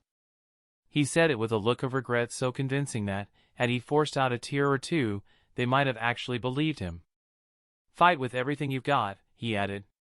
"If you're still breathing when it's over, Shoko will patch you up." "Don't make me sound like some miracle worker," Shoko muttered, giving him a side-eye before turning her gaze back to the battle, watching for anyone who went down. When she'd first learned that Geto wasn't really Geto, she'd felt relieved. But at the same time, a small ache lingered in her heart. I wanted it not to be him, yet I wish it really were. Maybe that was just what came with age, the weight of old memories refusing to fade. Principal Yaga and Nobito Zen'in stood on standby, watching the chaos unfold, ready to intervene if anyone fell. Ha! Out on the battlefield, Maki charged in like a bullet, her soul-splitting katana cutting through minor curses with reckless joy. "So this is what fighting a special grade feels like, huh?" Kyusuke muttered, brandishing his sword. "Yeah, this was a mistake. Holding the line was one thing, but defeating an opponent of Kenjaku's caliber? That was another matter entirely. Still, they weren't here to win, only to reclaim Gojo Satoru. Kenjaku fought with a level of mastery that even Geto had never reached. His cursed spirit manipulation, coupled with his devastating close combat and unpredictable tactics, made him an impossible opponent to pin down. And on top of that, Yurom, the icebound sorcerer, stood at his side. It was proving difficult. "Hey, Itadori," Panda said, watching Choso battling furiously. "That guy's really your brother?" "I don't know." Yuji scratched his head, bewildered. Kujisaki gave him a skeptical glance. "What, is he like that gorilla guy? You got some secret family tree full of weirdos?" The image of Tadu eating a banana popped into her head. "Could be," Megumi deadpanned, and Panda nodded in mock seriousness. "Well, whatever he is, he's strong. But if we all go in together, we've got a chance," Panda said, his form swelling as he switched to his gorilla mode. "Right. No matter what, it's up to us to get Gojo-sensei back." Yuji's eyes sharpened, his cursed energy flaring. The group surged forward as one. Panda slammed a fist into the ground, tremor impact, shattering concrete beneath him. Then, whoosh! A blur of white cut across their path. A freezing gust surged outward, frost crawling over the shattered earth. Ice binding technique, frost gale. Yurom appeared before them, her pale eyes glowing cold and cruel. The blizzard howled through the ruins, freezing everything it touched. Chapter 99, Yuki Tsukumo, returned to the beginning. A surge of killing frost erupted across the battlefield, swallowing everything in an instant. The temperature plummeted to freezing, and within a heartbeat, everyone, except Itadori Yuji, was encased in solid ice.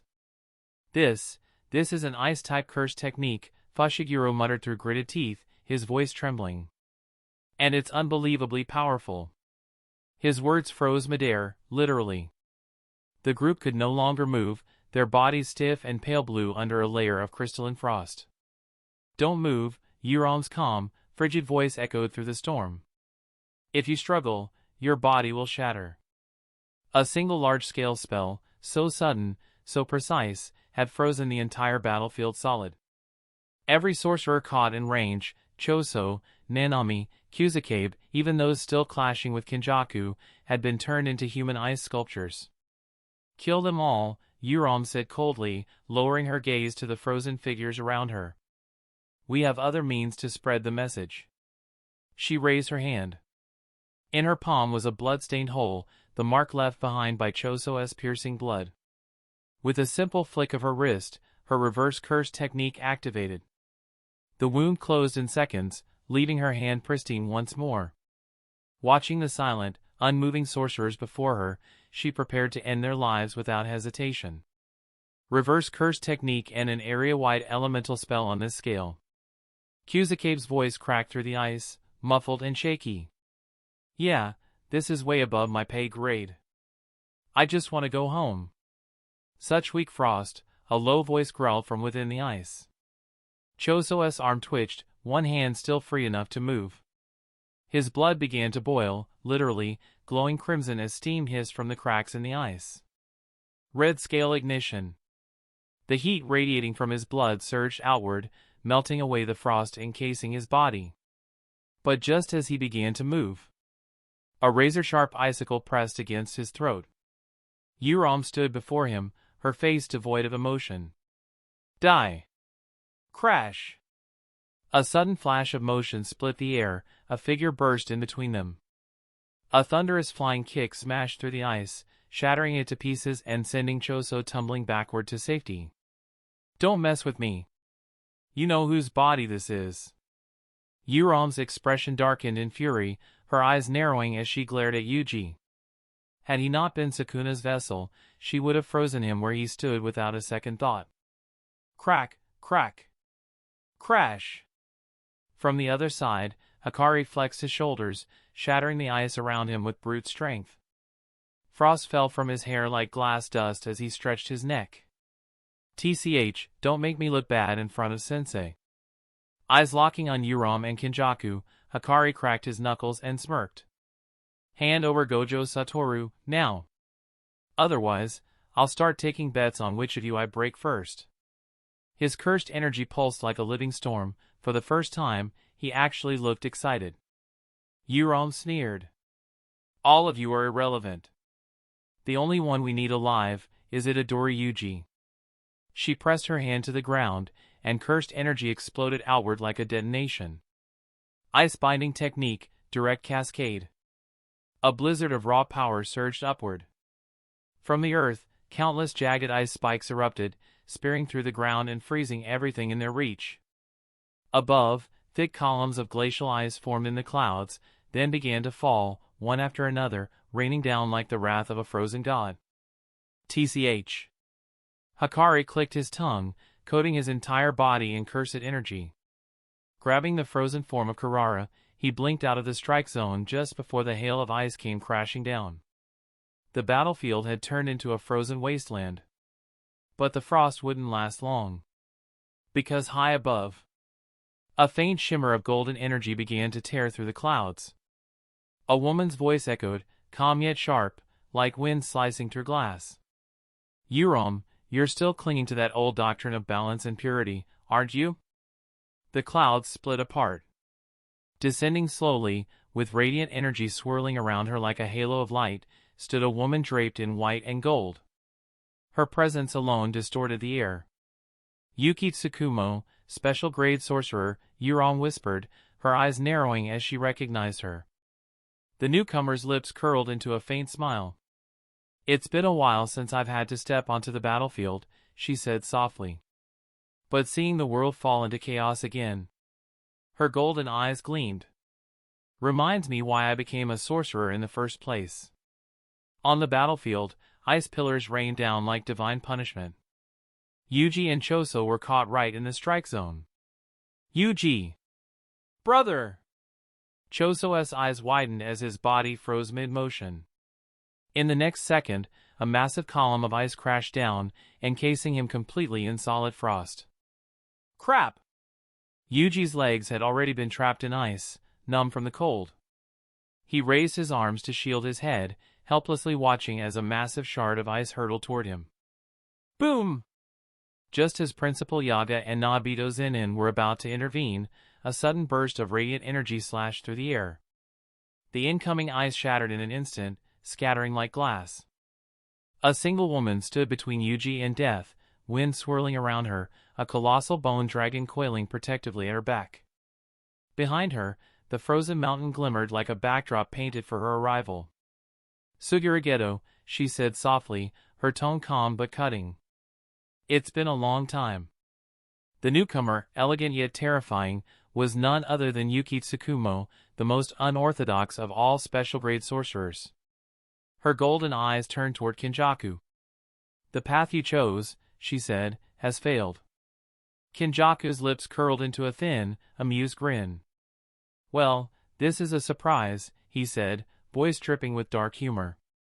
"I've already dealt with Gojo Satoru, Zen'in Shinsuke is bound by oath, and Okatsu Yuta doesn't concern me. And yet, even you, the one who's always avoided meddling in others' affairs, decided to show up." He chuckled quietly. Yuki Tsukumo had become a special-grade sorcerer before both Gojo and Geto, someone whose strength and ideals had always been shrouded in mystery. Even with all of his intelligence networks, even after scouring Jujutsu High's archives, Kinjaku had found nothing about her technique. That made her the most dangerous kind of opponent, the unknown. "Do you remember," Yuki said, stepping forward, "the conversations we once had? About how to erase cursed spirits from the world entirely?" Her tone was casual, almost nostalgic, but her sharp gaze never left him. "No matter which approach we chose back then, it was always meant to push humanity forward, to make people evolve beyond cursed energy." In truth, she was stalling for time, buying precious seconds for the others still frozen to break free. She had no intention of engaging in philosophical debate with a man whose ideals disgusted her. Kinjaku's expression darkened slightly. "You're wrong," he replied evenly. "It's not about escaping cursed energy, it's about refining it." Yuki tilted her head, unimpressed. "I thought you abandoned that theory." After all, that person's case proved how unstable it was. Kinjaku smirked. Of course, he'd seen Yuki's earlier research through Geto's stolen memories. She'd sought to end the very existence of cursed energy, to find a way for humanity to evolve naturally, free from curses. To him, that was naive, childish, even. Making everyone a sorcerer was far simpler. Besides, if everyone became like Zen'in Shinsuke, monsters who could destroy nations, this world would be nothing like the peaceful future Yuki dreamed of. "Well," Yuki sighed, raising a hand, "I'll admit it. I've come full circle." Her smile was faint but sincere. "After everything I've seen, I still can't find a way to erase cursed spirits completely. So, I decided to go back to the beginning, to start again from where it all began." She stretched lightly, eyes flicking toward Kinjaku with mock cheer. "And maybe I'll enjoy torturing the man who ruined everything." Kinjaku's grin widened. "You think you've found a flaw in my design?" "I know I have," Yuki replied, voice firm. "Your so-called optimization plan has a massive problem. Outside of Japan, sorcerers and curses are rare. Don't you think that's strange?" She took a step closer, golden energy flaring faintly. "I'm guessing your optimization relies on Tengen's barrier network. Which means that whatever you're doing can only affect this country." Kinjaku didn't answer, but his silence spoke volumes. Yuki's expression hardened. "Imagine it, cursed energy as a national resource, monopolized by one country. What do you think will happen when the rest of the world finds out?" Her voice grew colder. "Nuclear deterrence, military escalation, this isn't evolution, it's the beginning of an arms race powered by human souls. Even if every person here became a sorcerer, how many would reach special grade? How many could stand against the entire world?" She paused, letting her words sink in. "Could they stop a single missile?"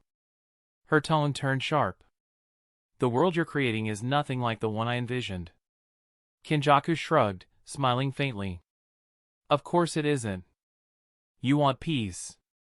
I want evolution. Our goals were never aligned." He raised his hand, cursed energy swirling like a storm. "I seek a world where humans and cursed spirits evolve together, to usher in the true golden age of Jujutsu.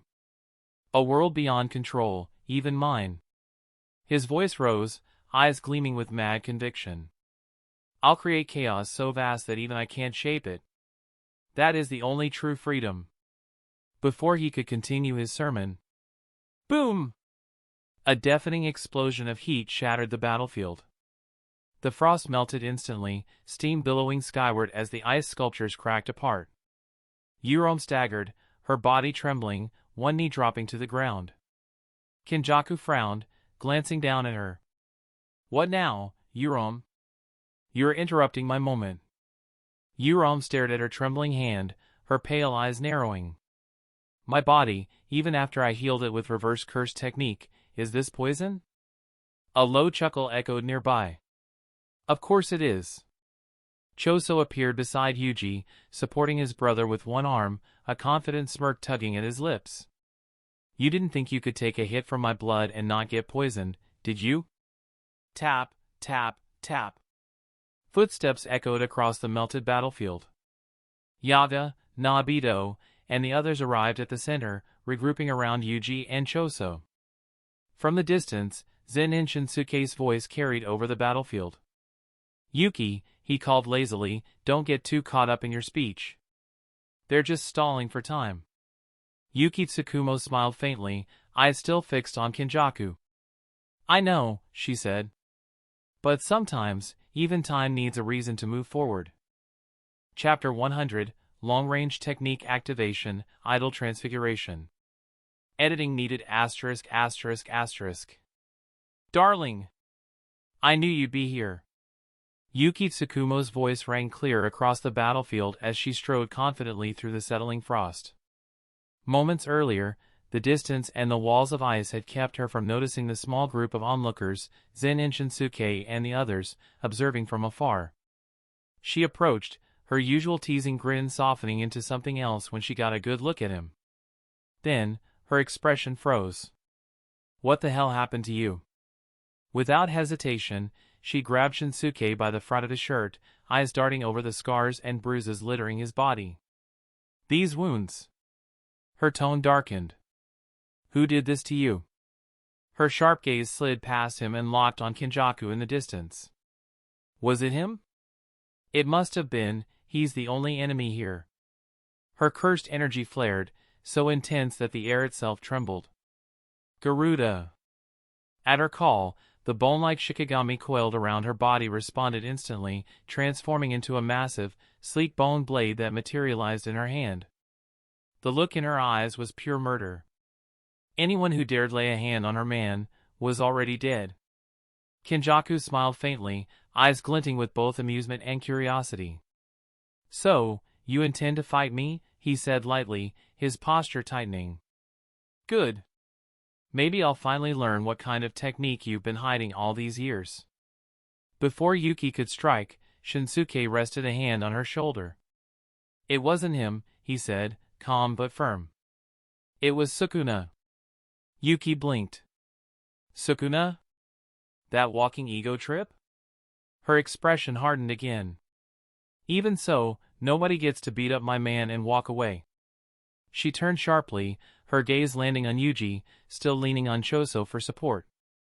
"Oh, you're the vessel, right?" she said, shrinking her own form into a playful chibi-like illusion, tapping her bone sword against his head like a bully with a stick. "Let him out. I'm gonna kick his ass myself." Yuji froze, half confused, half terrified. "Enough," Kenjaku interrupted, his tone calm but filled with anticipation. "Playtime's over. The extraction is complete." His cursed energy spiked violently. Yuki's eyes narrowed. "Extraction? Wait, where's that soul-altering curse, the one called Mahito?" Yuji hesitated, scratching his cheek. "He's already been eaten. By him." "What?" Yuki blinked. "You're kidding me."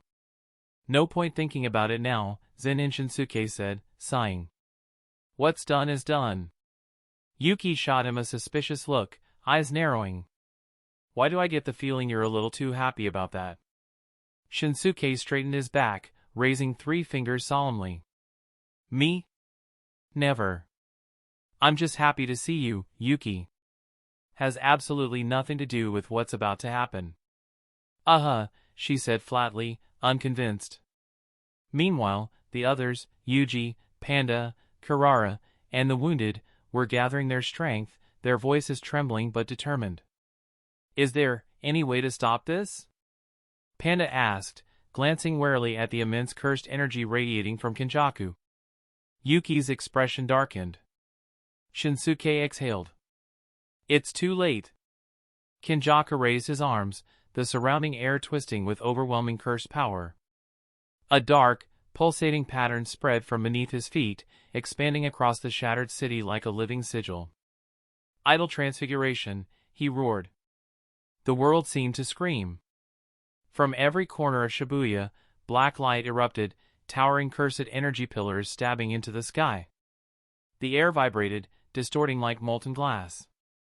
Across the horizon, countless cursed forms began to stir, shadows writhing and merging, hundreds, then thousands, then millions of cursed spirits awakening in unison. The sky darkened to blood red. The cursed spirit army had begun to rise. At the same time, an identical symbol appeared high in the sky, spinning slowly like a mirror reflection. "This is a remote-activated technique." The realization hit the gathered sorcerers all at once. A cold chill of dread ran through them. Something terrible was coming. Kenjaku's voice broke the silence, measured, calm, and almost conversational. "Itadori Yuji," he said, looking directly at the boy. "I owe you my thanks. Because of our little encounter, Mahito evolved rapidly. And when I absorbed him, I inherited a much more refined version of his technique." He paused, almost wistful. "I had planned to absorb Jogo as well, but unfortunately." His eyes shifted toward Zen'in Shinsuke. Kenjaku smiled faintly. He hadn't expected it, someone capable of defeating Sukuna and killing Jogo alone. A man like that was terrifying. If only he could be persuaded to join him, his plan would be flawless. "What have you done?" Yuki roared. Such a massive formation could only mean one thing: Kenjaku was preparing to alter the world itself. Kenjaku spread his arms and calmly explained. "I have remotely activated idle transfiguration on all the non-sorcerers I had previously marked." Everyone froze. He continued, his tone disturbingly casual, as though he were giving a lecture. "There are two categories of people I've marked. The first, humans who, like Itadori, have consumed cursed objects and survived. The second, humans like Junpei Yoshino, those whose brains could potentially handle a cursed technique, but who never awakened as sorcerers.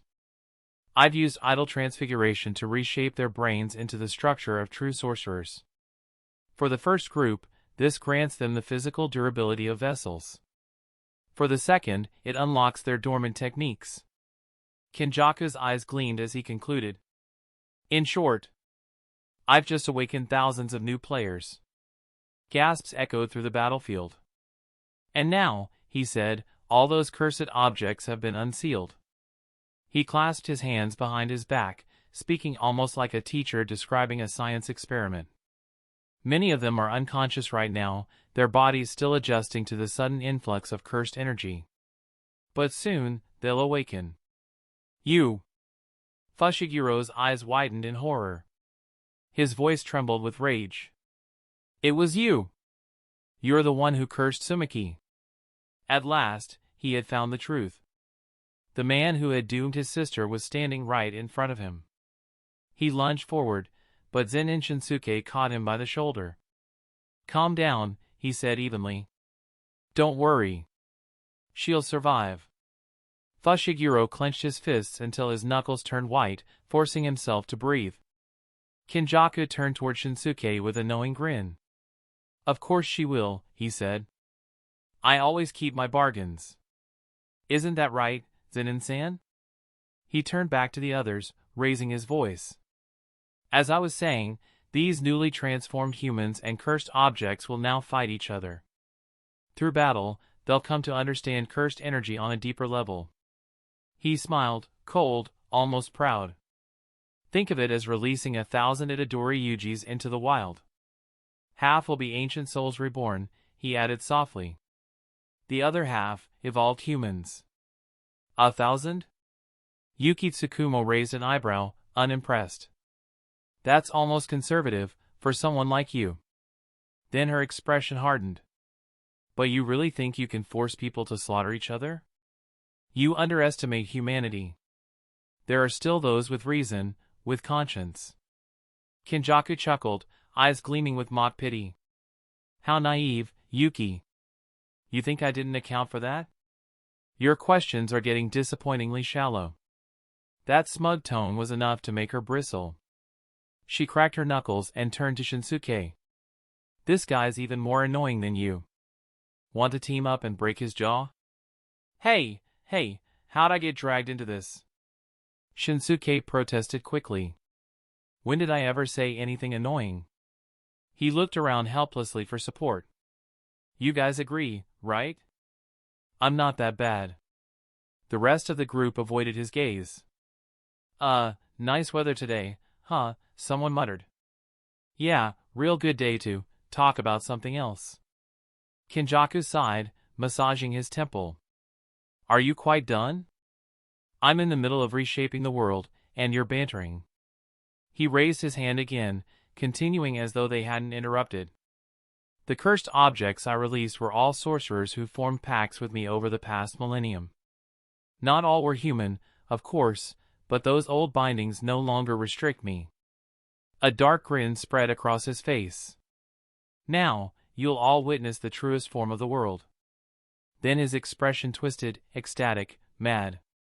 A wave of black mist erupted from his body, spreading across the ruins like a living shadow.